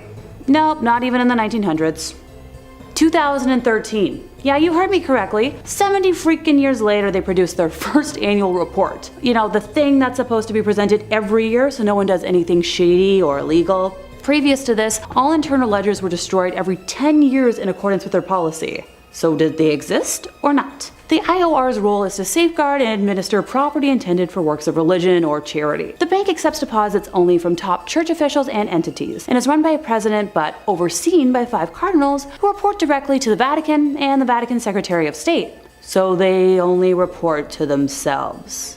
For reference, all banks that operate in Canada have to report to the Minister of Finance. Former bank president Ettore Tedeschi and the Vatican Bank have been investigated on 2 separate occasions for money laundering. Yeah, nobody saw that coming. In March of 2012, JP Morgan Chase closed a Vatican account in Milan after the IOR was unable to respond to questionable money transfers. In 2010, Italian authorities seized $30 million from a Vatican account at Italy's Credito Artigiano Spa following allegations that the IOR violated anti-money laundering laws. Ettore and the bank were both denied wrongdoing, and no charges were ever filed. The money was released after IOR promised to pass measures to come into full compliance with international standards on money laundering and terrorism financing. Yeah, those measures, as of 2023, still have not been passed. In September of 2019, German Cardinal Reinhard Marx, who was in charge of the Vatican's Economic Council, confirmed that Pope Francis had instructed him to reduce costs in an effort to eliminate a deficit that is estimated to be around 70 million euros. Don't get excited. That's not a concrete number from them, because that would be, too transparent. The exact amount is up for debate because the Vatican has not published a budget since 2015 and has been without an in-house auditor for 2 years. Pardon me while I slowly blink here. The Vatican enjoys a property tax break for all non-commercial properties containing a chapel. So using this loophole between the years 2006 and 2011, the Vatican evaded taxes that amounted to about 4 billion euros. The European Court of Justice ruled this illegal, and the Vatican had to cough up 4 billion euros as post-dated tax. Sure, because every normal organization has that kind of money just lying around. The Vatican did not entirely pay for evading taxes, and it's argued that if you take into account the taxes they evaded dating back to 1992, the total amount's going to be over 13 billion euros. That's right, billion. On the 28th of June in 2013, 3 people were arrested by the Italian police on suspicion of corruption and fraud, having planned to smuggle 20 million in cash from Switzerland into Italy. One of those people arrested was Monsignor Nunzio Scarano, previously senior accountant at APSA, the Vatican's administration of the Patrimony of the Apostolic See. Try saying that 5 times fast. In January of 2014, he was further charged with money laundering through IOR accounts in yet another investigation. I'm seeing a pattern here. Are you? According to a police statement, millions of euros in false donations from offshore companies had moved through his accounts. Already in July of 2013, the IOR had frozen the money in his accounts. In July of 2016, Nunzio was acquitted of allegations of corruption, but was given a 2-year sentence after being convicted of lesser charges of making false allegations. His money laundering trial in his hometown of Salerno was still pending at this time. The other person arrested was a bank person and a former Secret Service agent. In February of 2017, a court in Rome convicted 2 former top Vatican bank officials,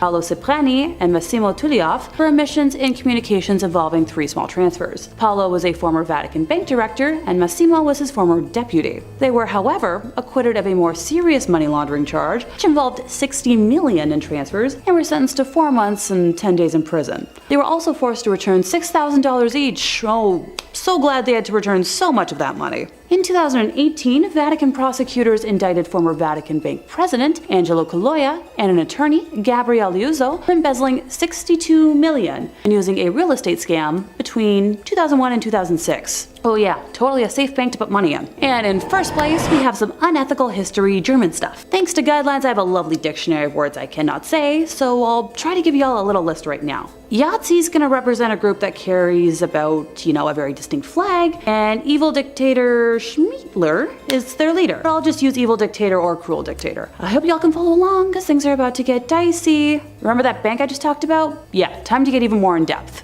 A filed lawsuit claims that during the dictator's reign, Vatican Bank received at least 200 million Swiss francs from his puppet Utasha regime, money that his followers allegedly looted from groups of people they set out to eliminate. The class action suit, headed up by attorney Keelan Friesen at Minneapolis law firm Zimmerman Reed, involves 2,000 plaintiffs who are seeking an accounting of purported funds as well as restitution that can amount to around $200 million.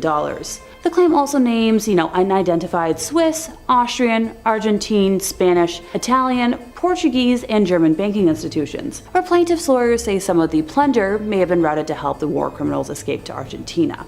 The suit relies on once classified documents from various countries that have been made public in recent years, as well as a 1998 US government report issued by Commerce Undersecretary Stuart Eizenstat. Some of the report's most damning evidence appears in a 1946 intelligence memo from a US Treasury agent named Emerson Bigelow, who states that the Swiss francs were held in, you guessed it, the Vatican for safekeeping. The Vatican has constantly denied allegations of receiving Yahtzee gold and said in its internal review that they showed no trace of such funds. Sure, I'm totally gonna trust the internal review from a bank that destroyed their records for 70 years before going public. One of the reasons the Vatican has been criticized is that it refuses to open its archives as others have done. A key figure in helping the Utashi was Krunoslav Draganovic, a Croatian priest who was head of the College of San Girolamo in Rome. Men from Croatia who wanted to become priests lived at San Girolamo while studying for ordination. After World War II, the college served as a safe house for the Usashi underground. It is alleged that Draganovic had aided the military and civilian leaders who had been in power in Croatia and committed war crimes. His assistance consisted in obtaining false documents and safe passage out of Italy. People write that there are allegations that he used his Vatican Bank connections to launder gold stolen by, you guessed it, and that he was paid for his cooperation. He admitted in a 1945 that he had personally moved 40 kilos of Utashi gold to Rome, concealed in 2 packing cases. A request made under the Freedom of Information Act resulted in the 1997 release of Bigelow's report. Criminal conduct described in the report led to the institution of a 1999 lawsuit against the Vatican Bank. Criminal conduct described in the report led to the institution of a 1999 lawsuit against the Vatican Bank filed by survivors and descendants. The lawsuit was dismissed in 2009 under terms of the Sovereign Immunities Act. Although the legal case no longer stands, moral questions surrounding the plunder remain. Yeah, I've got a few questions of my own. Now, ever since allegations concerning the Vatican Bank and the Croatian plunder became public, requests have been made to the Vatican to allow access to archival documents from the time of Pope Pius. Pius was Pope from 1939 until 58, and if there's anything, it would be found on documents from his papacy if they still exist. According to Gerald Posner in God's Bankers, following tradition, documents relevant to Pope Pius could have been made public on March 12th of 2014, 75 years after his election as Pope, but you guessed it, the date passed without any release of those documents. At a 1997 conference on looted Yahtzee gold in London, the Vatican was the only one of 42 countries that rebuffed all requests for archival access. At a 1998 restitution summit in Washington, it ignored an emotional plea by U.S. Secretary of State and stood aside as 44 countries approved an ambitious plan to return, icky looted art and property, settle unpaid life insurance claims, and reaffirm the call for open access to that time era archives. Subsequent pleas for opening the files by Bill Clinton, the State Department, and other organizations went unanswered. Enthusiasm over a 1999 Vatican announcement to allow Jewish historians into the wartime archives was short-lived. Access was limited to 5,000 documents that had been selected and published years earlier by 4 hand-picked academics. Number 5. Hans Schmidt. I think all of us, we want to be remembered for something amazing someday, right? That's only human.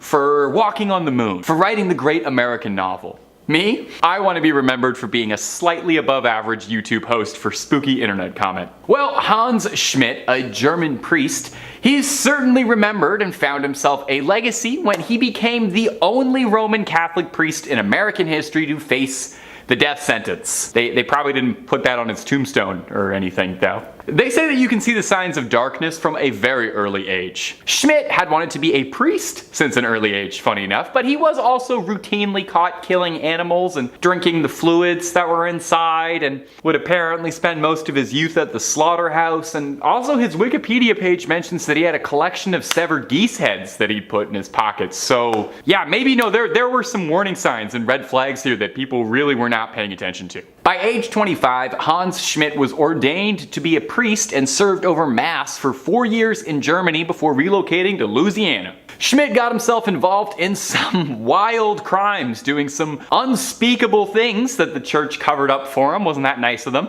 And they once again found him on the move, and he was sent to Manhattan at St. Boniface Church. Here, Schmidt would meet with the love of his life, Anna Muller.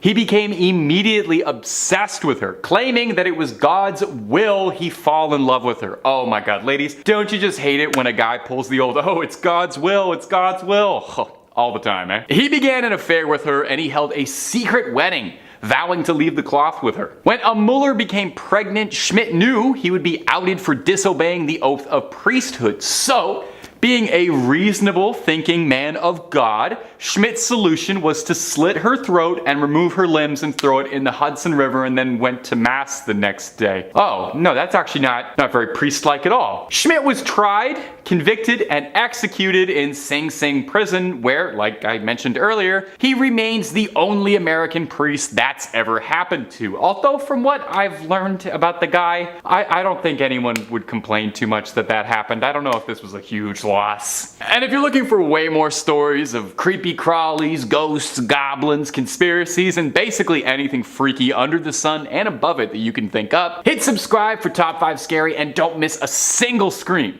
Make sure you hit that little bell, but do it at the end of this video if you wouldn't mind. Number 4, Gerald Robinson. Hey, a little hypothetical question. If you're a priest, how much Satanism are you allowed to dabble in? Probably not much, right? They probably would prefer that be like as zero as possible. Gerald Robinson was a Catholic priest, but was living a double life, practicing satanic rituals in secret with horrifying consequence. In the 1980s, Robinson was the chaplain at Mercy Hospital in Toledo, where he ministered over the terminally ill. The caretaker of the chapel there was a nun named Sister Margaret Ann Powell, a kindly old woman. Shockingly and horrifyingly, Paul was killed after being stabbed 31 times, with 9 times in a deliberate shape of an inverted cross, and a smear across her forehead symbolizing a mockery of last rites. Police suspected someone was trying to humiliate Paul in death. Father Robinson was questioned, but not charged. A clergyman took Father Robinson out of his questioning, and the case would freeze for nearly 30 years. Reports on the case would disappear, and police believed there was a conspiracy of a cover-up. It wasn't until late in 2003 when police received a letter from a woman using the name Survivor Doe, claiming that she had suffered under the hands of Father Robinson, who had been assaulting women and practicing satanic rituals up to and including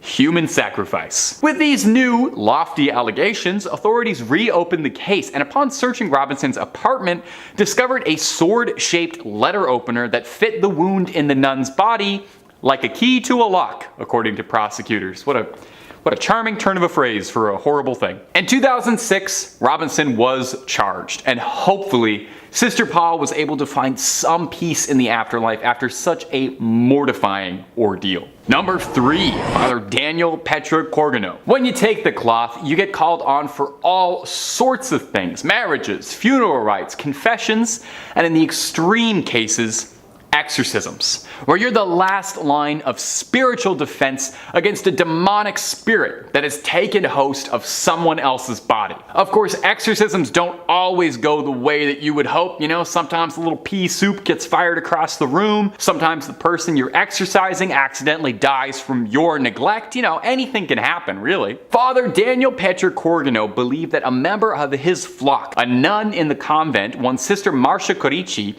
became the unwilling host to a demon that had moved in and paid first and last for rent inside her soul. Now, she was experiencing classical symptoms of schizophrenia, but Corgano believed it to be demonic possession. Sister Corici was bound at her ankles and wrists and given holy water to drink, which she threw up. I don't really blame her. I bet it probably tastes weird. Rather brutally, after this, Sister Corici was bound to a cross and was gagged with a wet cloth soaked in holy water, which we already know she doesn't like the taste of. From here, she was cruelly subjected to a round-the-clock exercising over the course of 3 days. I cannot even imagine how mentally and physically taxing that was. Now, she wasn't fed during this time, nor were any of her medical needs tended to. And I don't know how much you know about like medical stuff or the human body, but you need food to live. Sister Corici would unsurprisingly pass away from complications suffered during the exorcism, leaving this earth a free soul, if for nothing else. Now, Father Corgano would undergo investigation for his involvement in Cornici's death. He insisted that he was simply following God's plan and that he was trying to cure her the way God intended, and her death was an unfortunate accident and not his intention. Well, sure, you didn't kill her, but you did tie her to a cross and not feed her for 3 days, so you definitely helped. I don't know how to tell you. In the end, though, Sister Cornici's death was officially ruled to be caused by an overdose of adrenaline injections when she was taken into the hospital. Ah, okay, well that clears it up then. Total accident. Number 1, Oliver O'Grady. All of these people have been awful or downright embarrassing examples of priests, and yet Oliver O'Grady might be the worst of all of them. YouTube content guidelines really does not like for us to be discussing the kind of crimes that he committed, but I will say this: if I say a Catholic priest committed a crime, it's the first one that you're imagining right now. It's that one. And if you don't know what I'm talking about, you might not be old enough to watch these videos. O'Grady began his career in the early 70s and committed innumerable immoral, irredeemable acts on the most vulnerable members of his flock. By 1993, he was convicted and sentenced to a 14-year prison sentence and a $7 million settlement to the victims whose families and lives he'd ruined. However, and if you don't want your day ruined, pause this video, open up another tab, go watch a video of some like kittens playing or anything. Nothing good is about to happen here. He only served half that sentence. He served 7 years and was then paroled and deported in Ireland. In 2005, a video deposition had O'Grady confessing to having had 25 victims. In 2006, a documentary made about Oliver O'Grady called Deliver Us from Evil focused on his crimes, but more importantly, how the Catholic Church pulled a nice big white rug over the horrific crimes he committed to protect their clergy. The documentary outlines how O'Grady preyed on his victims, how he committed his crimes, and how the church was very well aware of everything he was doing and swept it under the rug. In 2019, O'Grady was arrested again. Oh, I can't believe it. He seemed like such a good guy. This time for owning deeply illegal lewd content. O'Grady would find himself in jail again in 2020, sentenced to 22 months, which seems kind of like a slap on the wrist given the history, but what do I know? Generally, I think if they make documentaries about the crimes that you've committed, that should impact the sentence slightly. But again, I'm not a lawyer. I'm just a YouTube host, and I'm just Tay. Number 5, St. Clair's fingernails and her hair. Now, some people say that fingernails and hair continue to grow after the body passes away. This is commonly repeated, but actually not true, because rather it's the skin around the fingernails retracting that gives the illusion that the fingernails are still growing. I thought I would just toss in a totally unrelated fun fact you can use at a party. These fingernails aren't growing at all, because they're not attached to anybody, and they're kept in a glass box alongside some of St. Clair's wonderful curls, like the world's worst and possibly stinkiest time capsule. Now, St. Clair was often overshadowed by her more famous mentor, Francis of Assisi, but St. Clair was her own woman, accomplished in her own right. She founded her own order of nuns, the Poor Clares. Inspired by Francis's teachings when she was a teenager, she renounced the world and founded an order based on the ideals of extreme poverty and contemplation. I should probably look into this order because being extremely broke and contemplating being extremely broke is about 99% of what I do. The order spread popularity and houses of Poor Clares were established far away from her home convent in Assisi. Now, it's said that part of what made St. Clair's decision to give up the worldly life so inspiring was that not only was she blessed to be born into a family of great wealth, but oh va-va-voom, St. Clair was a real stunner. Now, you know, the depictions we have to work with may not look like much, but they called her the first Jenner for her luscious lips and flowing locks. As proof of her devotion, Frances trimmed her beautiful extravagant hair as a physical manifestation of rejecting her former vain existence. As you can see, I'm not quite there yet. I'm still quite happy with my vain, disgusting hair. Now, someone down the line managed to get a hold of St. Clair's hair and fingernails. Maybe they were just sweeping the barber room floor. These treasures, for lack of a better word, were kept and encased in a reliquary at the basilica named in her honor. This also contains a rock crystal flask with her fingernails. Really not sure why anyone felt they needed to keep that. I'm not sure how holy these are, but hey, I'm not a saint or a bishop or a pope or any of that stuff. I'm just a YouTuber and I'm barely that even. But if you want to hear more of me narrating some of these strange and peculiar parts of the big globe we share, Top 5 Scary is the place to be. We got a little something for everyone. So make sure you click on through, like this video, subscribe, and hit that little bell, and we can keep on bringing you screams every single day, twice a day, and then some. But do that at the end of this video, okay? We got way more weird Catholic relics coming up for you. Number 4, papal hearts. You know, they say some people wear their hearts on their sleeves, and some people collect 22 hearts in marble urns inside a beautiful reliquary. We all have our hobbies. We all collect things. Just make sure those hearts are still in their original packaging, otherwise, you know, they're totally worthless. Well, these aren't just regular old hearts. These are the hearts of 22 former popes. Obviously they're former popes if their hearts are, obviously. At the Church of Santi Vincenzo e Anastasio a Trivia. Oof, that's a mouthful, we're not saying that again. You can find the sealed hearts of 22 popes in marble urns for all to appreciate. The popes are listed to the left of the altar, with the oldest coming in all the way from the 15th century with Sixtus V to the fresh and still beating heart of Leo XIII in 1903. Now, this custom of separating a pope's organs from the corpse sounds a bit strange, or a bit Egyptian, like they might mummify them. And then this process was called praecordia, and was done to prevent decay while funeral arrangements were made, and just to test a little bit if they were worried the Pope was going to reanimate. The tradition started up in the 14th century when it was established that when a Pope passed away, they would be mourned for 9 days. 9 days, with suffrage massages being said each day. They borrowed this little schedule from the Byzantines, who observed deaths of their emperors in a very similar manner. Really taken a while off. They took a whole pay period to mourn the loss, and then you dry those tears right up, get back to work. Now, this was all the rage for popes of yesteryear, very trendy, very in fashion. But Pope Pius X in 1914 had a change of heart when he expressly forbade it in his burial and will. He said, "Don't do any of that weird stuff to me." Those were his exact words, if you can believe it. Now, since then, his successors have all agreed and have all done the same. But who's to say? I feel this could be coming back in fashion. Pope Francis, how you feeling? You gotta listen to your heart on this one. Number 3, the Holy Souls of Purgatory. Purgatory, in Catholic belief, is kind of like a giant waiting room while the upper management figures out just where exactly they're going to find a good spot that's best for you. Well, that's simplifying it a bit, obviously. The soul is thought to be stranded in purgatory until it atones for its earthly sins, but you can hurry the process up just a little bit if your loved ones back on earth are praying for you.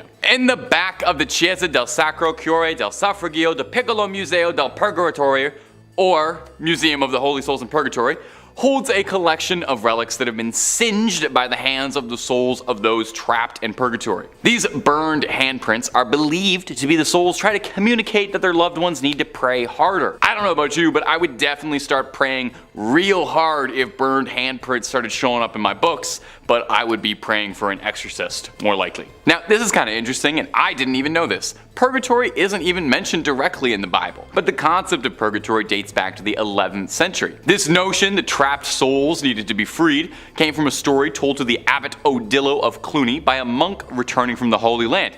He told this story about how this ship had been wrecked, that he'd been cast ashore on a mysterious island, and a hermit who lived on the island related his own story of a chasm from which screams of trapped souls and demonic flames rose and ravaged. He told of how the demons would complain about losing souls when your loved ones would pray for their behalf. So November 2nd was established as All Souls Day. Everybody, all the souls. Where it was believed that prayers by the living could help get all of those trapped dead in purgatory loose.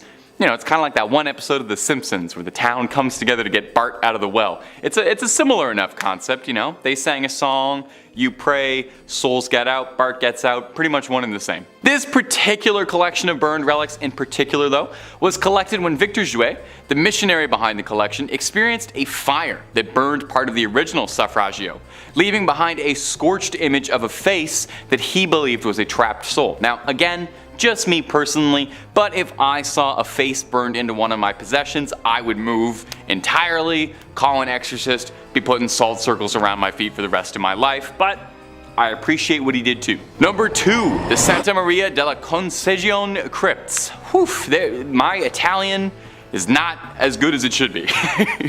Inside the Santa Maria della Concesione crypts, as many as 4,000 friars lie here. Well, lie is probably the wrong word, as they hang here is probably a more accurate description, as these 4,000 bodies are hanging from the rafters, decorating the space of every inch of the church. Now, it might seem a bit grim or beautiful, depending on your twisted point of view. We're a scary channel, I ain't gonna judge you. There's a certain chic to it. But I wouldn't be surprised if they have to spend a few hundred a month on keeping air fresheners and incense just running all the time there. Now, you might reasonably be wondering, hey, why do they hang bones from the wall like they're throwing a Halloween party and no one went to the store to get actual decorations and they had to make do with what they had? Well, they're not just festive. The practice dates back from the 16th century when the Capuchin friars, not named after the monkey but because of the hoods they wore, left the friary of St. Bonaventure to come live at Santa Maria della Concesione. They were ordered by the Pope's brother at the time to bring the remains of deceased friars with them to their new home so that all the Capuchins could lie together. With a huge amount of bodies on their hands, the brothers decided to get a little fun with it and decorate the walls of the crypts with their bones as a way of reminding them that death comes for all of them. Surely there's a slightly easier way to remind you of the ever-present mortality that hangs over us than literally hanging a bunch of pelvises to the buttresses, but what do I know? A plaque in the crypt reads, "What you are now, we once were.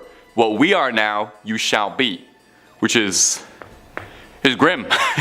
No way around it. The crypt contains a little bit of everything inside you. Crypt of skulls, lovely load of leg bones, and the star of the show is definitely the crypt of pelvises. Oh, make sure you get a photo in there. Make sure you grab a fridge magnet from the Pelvis Room gift shop. And number 1, St. John the Baptist's many heads. They say 2 heads are better than 1, which might be proof of what a great man St. John the Baptist is, because no one can seem to agree how many heads the guy actually had. The saint's head was supposedly brought back from Constantinople in 1206 by the crusader Wallen de Satan, but it seems this happened more than a few times, since 3 different shrines across the globe all claim to have the original head of St. John the Baptist, and no one's able to clear this up anytime soon. St. John was a forerunner of Jesus Christ, and the New Testament says that John was beheaded by Herod around 28 CE as a punishment for criticizing his recent divorce. Yeesh. Paintings of the beheading depicted on a silver platter, which is a nice Nice way to get a severed head, I think. I don't know if I ever want a head delivered to me, but if I had to, I would want it on a silver platter. According to the legend, there really was a silver platter his head was delivered on that made its way to Constantinople or Istanbul, but was sold by the Crusaders in order to pay for his travels back. John's head was on display in the Amiens Cathedral up until the French Revolution, where they confiscated all church treasures, and it would eventually return home in 1816, then going all the way back to Rome from Greek monks who brought it to a shrine decorated with beautiful stained glass, one panel depicting the head on a silver platter. You think you wouldn't want to remember that. Well, here's where the trouble comes in. A German museum in Munich also takes great pride in having St. John's head. The Munich Residence Museum contains a bunch of other holy relics, but their most prized is the alleged St. John's head, although no one really knows how it got there. This skull is wrapped in cloth and heavily interred with gems. Now 2 would be impressive, but St. John's got a crowd worth of heads because he's got 3. His last head can be found in Damascus, Syria in the Umayyad Mosque, one of the oldest and largest mosques in the world. This relic, also not exposed, wrapped in a cloth, and is currently located in a shrine dedicated to the saint. So will the real John the Baptist please stand up?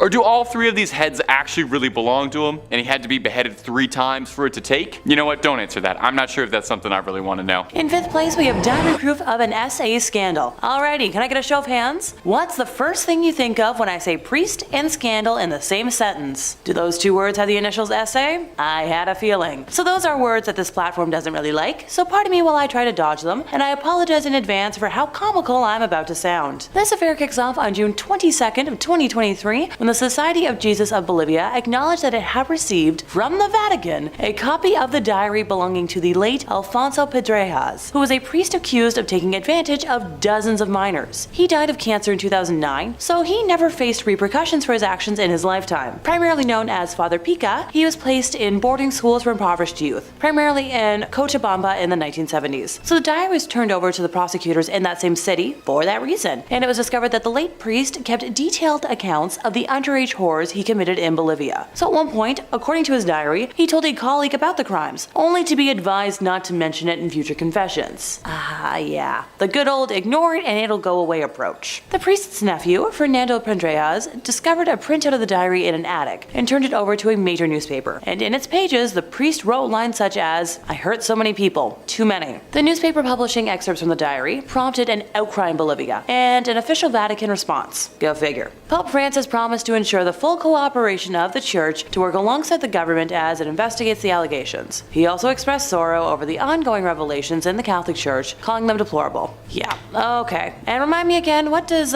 full cooperation mean? Coming from an institution that covers up more than it discloses, pardon me if I take that with a pound of salt. Bolivian President Luis Arce has called on his country to strengthen controls to prevent foreign priests with, a history of sexual crimes from entering the country. Which, it's fine, and obviously I support that, and, great, but it's hard to find that out when the church is super skilled at covering things like that up. Priest Jordi Bortomeu, a sex crime investigator from the Vatican, arrived in Bolivia back in May to gather information about prevention efforts being undertaken within the church to stop these kinds of crimes. Well, that sums it up right there for me, folks. The church has its own sex crime investigator. It's such a problem that they have a specialist. And before someone feels like fighting me on this, specialty jobs like that only exist because there's a need and a problem. That's not the kind of job that just got created out of midair for kicks. The investigation into Pedrejas joins at least 12 other ongoing judicial probes into allegations of clergy sex crimes in Bolivia. So the Bolivian Episcopal Conference has said, one priest has already received a 10-year sentence for his crimes, while another priest, Milton Murillo, was sent to pretrial detention for 3 months in May. New testimony against Murillo emerged in the wake of the Pedrejas scandal as prosecutors called on survivors to step forward. Okie dokie. Time to move on before I start hissing like a tea kettle, and I swear by the end of today, I'm going to turn into a caricature with like a storm cloud over my head. In 4th place, we have a drastic loss of support. So in Germany, people who are formerly members of a church pay a so-called church tax that helps to finance it in addition to the regular taxes that the rest of the population have to pay. If they register their departure though with local authorities, they don't have to pay it anymore. Granted, there are some exceptions for like low earners, folks who are jobless, retirees, students, and etc. But I'm pretty sure here in North America, all money given is through donation, and you just, stop going on your own terms if you want, but it's more complicated elsewhere. But also feel free to let me know in the comments if I'm wrong, because I'm not a certain expert on Catholicism. Anywho, more than 500,000 people formally left the Catholic Church in Germany last year, which was significantly higher than the previous record. The German Bishops' Conference said specifically that over 522,000 people left the church last year, which is up from around 350,000 in 2021. In comparison, only 1,447 people joined the Catholic Church, which was around the same as the previous year. The departures left the number of Catholic Church members in Germany at nearly 21 million, which is just under a quarter of the population. Now, the Bishops' Conference didn't detail reasons for departures in this annual release of statistics, but many people have turned their backs on the church in recent years, amid fallout from scandal over bad things done by clergy and others. Wow, I'm shocked. In 2018, a church-commissioned report concluded that at least 3,667 people were harmed by clergy in Germany between 1946 and 2014, with more than half the victims being under 13, and nearly a third of that served as altar boys. Various dioceses tasked law firms or others to put together reports on their own past handling of these cases, which has led to massive tensions in the Cologne Archdiocese, where the Archbishop, Cardinal Rainer Maria Wolkai, drew widespread criticism for his handling of a report he commissioned. His offer of resignation has been pending with the Pope for months. Now, an independent report in the Munich Archdiocese, where the late Pope Benedict served as Archbishop from 1997 to 1982, last year faulted the handling of cases by a string of church officials past and present, including the then Cardinal Joseph Ratzinger himself. The head of the Central Committee of German Catholics, an influential organization, said she was sad but not surprised at the number of departures last year, and has called for reforms and more thorough investigations. Yeah. Good luck with that one. I ain't holding my breath. In second place, we have the chronovisor. No, this isn't some weird, hat or goggles. Italian Benedictine monk Pellegrino Ernetti claimed to have used a time viewer which could film the past without sound, and used it to obtain a photograph of the crucifixion of Jesus and view scenes from ancient Rome, including a performance of a very lost play. Now, this was mostly scrubbed away in history until like 2002, when author Father Francois Brune swore in his book, Le Nouveau Mystère du Vatican, that the chronovisor not only exists, but he learned about it in the early 1960s. A day after he met scientist priest Father Pellegrino for the first time, the two were sailing along the Grand Canal of Venice discussing biblical interpretations when the father explained that theories and interpretations were unnecessary when one could see the truth for himself. So he explained to our lovely author how the chronovisor functioned, allowing the viewer to both see and hear events of the past and future. And hey, if you don't believe my word, his full account is in that book I mentioned earlier. So with a little digging, researchers will find first mentions of the chronovisor in a 1972 article published in the Italian magazine La Domenica del Corriere, entitled "A Machine That Photographs the Past Has Finally Been Invented." Belongs to the Vatican, and this chronovisor time machine is heralded as one of the papacy's best kept secrets. It's said to be replete with 3 precious alloys, cathodes, dials, levers, and has the ability to display myriad historic events in biblical and Roman history. So apparently, since it acts as some sort of television, it can verify all of this. Now, this time machine is claimed to have been invented in the 1950s by a dedicated and secret team of Italian scientists, including who I've already mentioned, Mr. Pellegrino himself. Critics may take credibility issues with the fact that he, eventually became a priest, but he was a scientist first. See, this critic doesn't take issue with that, more so that the Vatican is hiding a tool that could be used to help solve, unanswered crimes around the world and maybe help people. Like, imagine how many killings could be solved and how many families of lost people could have answers. Stop being selfish. In first place, we have the allegations from Arise Church. So an external review of Arise Church has called for its entire board to resign after reports from more than 500 current and former members, that include allegations of cult-like behavior, racism, essay, and conversion therapy came to light. So that report, compiled by a group called Pathfinding, which is, a consultancy firm for charitable organizations, was leaked to journalist David Ferrier, who revealed pretty damning allegations. The report was filled with experiences of, like I said, so many people involved with the church, which received nearly $15 million in donations the year before it was released. A 34-page summary of the investigation concluded it was undeniable that there had been significant hurts caused to people involved with Arise and egregious and systemic failures in governance over many years. And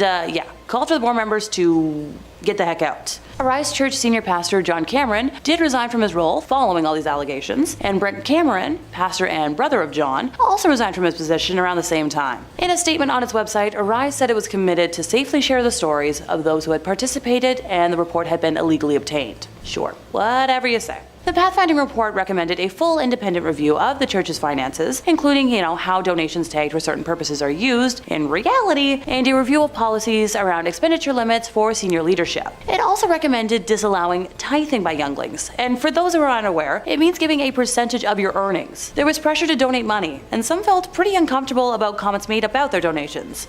And oh no, I wish I could swear right now. Underage people should not have to give a percentage of their earnings to anything if they're working. In total, 545 people completed submissions for the review, including folks from every campus across the country, past and present ministry school students, current and former members, staff, and past board members. They revealed harmful practices that had continued up until present day, and a very significant number of people had experiences that caused pain and hurt. A review found racist remarks were said from those preaching on the stage, with some staff being told to focus on white kids. When troubling behavior was experienced by members, they felt unable to speak up due to the pressure to say yes and please senior leaders amid an honor culture that had a strong focus on leadership rather than Jesus. This culture created favoritism among members, and leaders sometimes used derogatory nicknames over a period of months for some individuals. So the reviewers heard from people who were pressured to continue working despite illness or serious injuries, including broken bones and concussions, and the dangers people faced driving through the night on no sleep to meet expectations, and operating heavy machinery after 17 hours of duty. Reviewers heard reports of people at the church who were part of the LGBTQI+ community being subjected to conversion therapy and denied opportunities to serve because of their sin. And when I tell y'all I almost burst into tears when I first read that, as an openly bisexual woman, in today's day and age, I just want to scream whenever someone claims sexuality other than heteronormativity is an abomination or a choice that can be changed. People are born this way and that's their lives. Let them be. It's not going to hurt your existence. Arise Church has reported a loss of almost 2.8 million, and after all of the above came out last year, I couldn't be happier. The average number of people at physical Sunday services fell from 4,000 people to under 3,000, and virtual services were attended by an average of 700 people, down from over 1,000. Numbers also fell across the church's programs for children, which went down 28%, and young people, which was down 62%. Good riddance. In fifth, we have the Most Holy Trinity Church in New York, built sometime between 1882 and 1885 on land that previously served as a graveyard until 1853. According to local rumors, not all of the bodies residing there were exhumed from the graveyard, and the spirits of those left behind still inhabit the grounds to this day. The church property covers an entire city block, and it is said that there are false closets leading to bricked-up doorways, tunnels, and random sub-basements throughout the church and convent. There are also mysterious passageways on the upper levels of the church, where legend says only priests are able to enter. The church's rectory was built in 1872 by its second pastor, Monsignor Michael May, who later passed in his room on the second floor. Priests who live in the rectory have used that space for mainly a guest room ever since, as no one has ever been willing to live in it on an ongoing basis. Guests have experienced lights being switched off and on, hearing strange noises, and the sound of a person walking back and forth while trying to sleep. Phantom footsteps have also been heard on the staircases in the building, and dogs who were once kept as pets in the rectory would stare in a trance-like state down the basement stairs, as well as into the dining room when the building got cold. In 1897, a parish bell ringer named George Stell's life was taken in the vestibule of the church. Though there was a suspect in the case, a former parishioner who would later be executed for an unrelated ending of life, no one was ever convicted of the crime. The red fluids of Mr. Stell's, as well as the red handprint of the killer, is believed to still be on the wall in a stairway leading to the bell tower. George's ghost still roams the church and is believed to be the reason why the bells will ring suddenly, vowing not to leave until his death has been solved. And coming in first place, we have the Abbey of the Black Hag, locally known as Monasterngalagduff. Please don't curse me for my pronunciation. St. Catherine's Abbey, or simply as Old Abbey. It's located roughly 2 miles east of the village of Shanagolden, in the townland of Old Abbey. Gee, can you tell where it got its name? One of the earliest recorded nunneries in Ireland, with its first official record being around 1298, it was built on land donated by John Fitzthomas, and has the typical layout for abbeys of its time, with a dining hall, cells, isolated meditation areas, and other rooms still able to be identified amongst the ruins today. During the 15th century, there was a major battle for supremacy in the area between the Earl Fitzgerald and the prestigious Butler family, of which the Earldom of Ormond belonged. It got to such an extent that the local bishop was known to pray for peace between the families at masses. During one of the nightly attacks, Earl Fitzgerald attempted to get his wife to safety, but as he was pulling her onto his horse, an arrow pierced her thigh, shattering the bone and spraying red bodily fluids. As he rode on, the Countess appeared to have succumbed to her injury, leading the Earl to seek sanctuary at St. Catherine's. The heartbroken man was certain his wife had passed, so he swiftly buried her beneath the altar and continued elsewhere to find safety. As the night went on, the nuns and residents began to hear hair-raising screams and made the decision to rebury the Countess in hopes of bringing her peace. When they dug up the body, they discovered her fingers were broken and her nails had been torn off. The poor woman had been buried alive, with a very slow and torturous end of her life. To this day, it is believed that the Countess has been unable to find peace and continues to scream in anguish, waiting for her husband to save her from a fate truly worse than death. Moving slightly ahead in time, we come to the Black Nun herself, described as one in the order that wasn't content with being humble, helping others over herself, and the servitude to God. She instead craved power. The Hag had her own cell, where she worshipped Satan and performed black magic, becoming a slave to the occult. This was the highest form of blasphemy in the church, and the other nuns in the order fled the abbey, while the Hag remained in her now House of Darkness. To complete her rituals, the Black Nun would venture into the local community and perform depraved, lewd acts and offer sacrifices, with bones of young community members later discovered on the grounds. In modern times, visitors have reported seeing the dark, shadowy figure of a nun wandering, the feeling of being constantly watched, and a disembodied hand reaching towards them. It has been reported that flashlights cannot function in the nun's cell, and modern batteries drain too quickly to have any sort of rational explanation.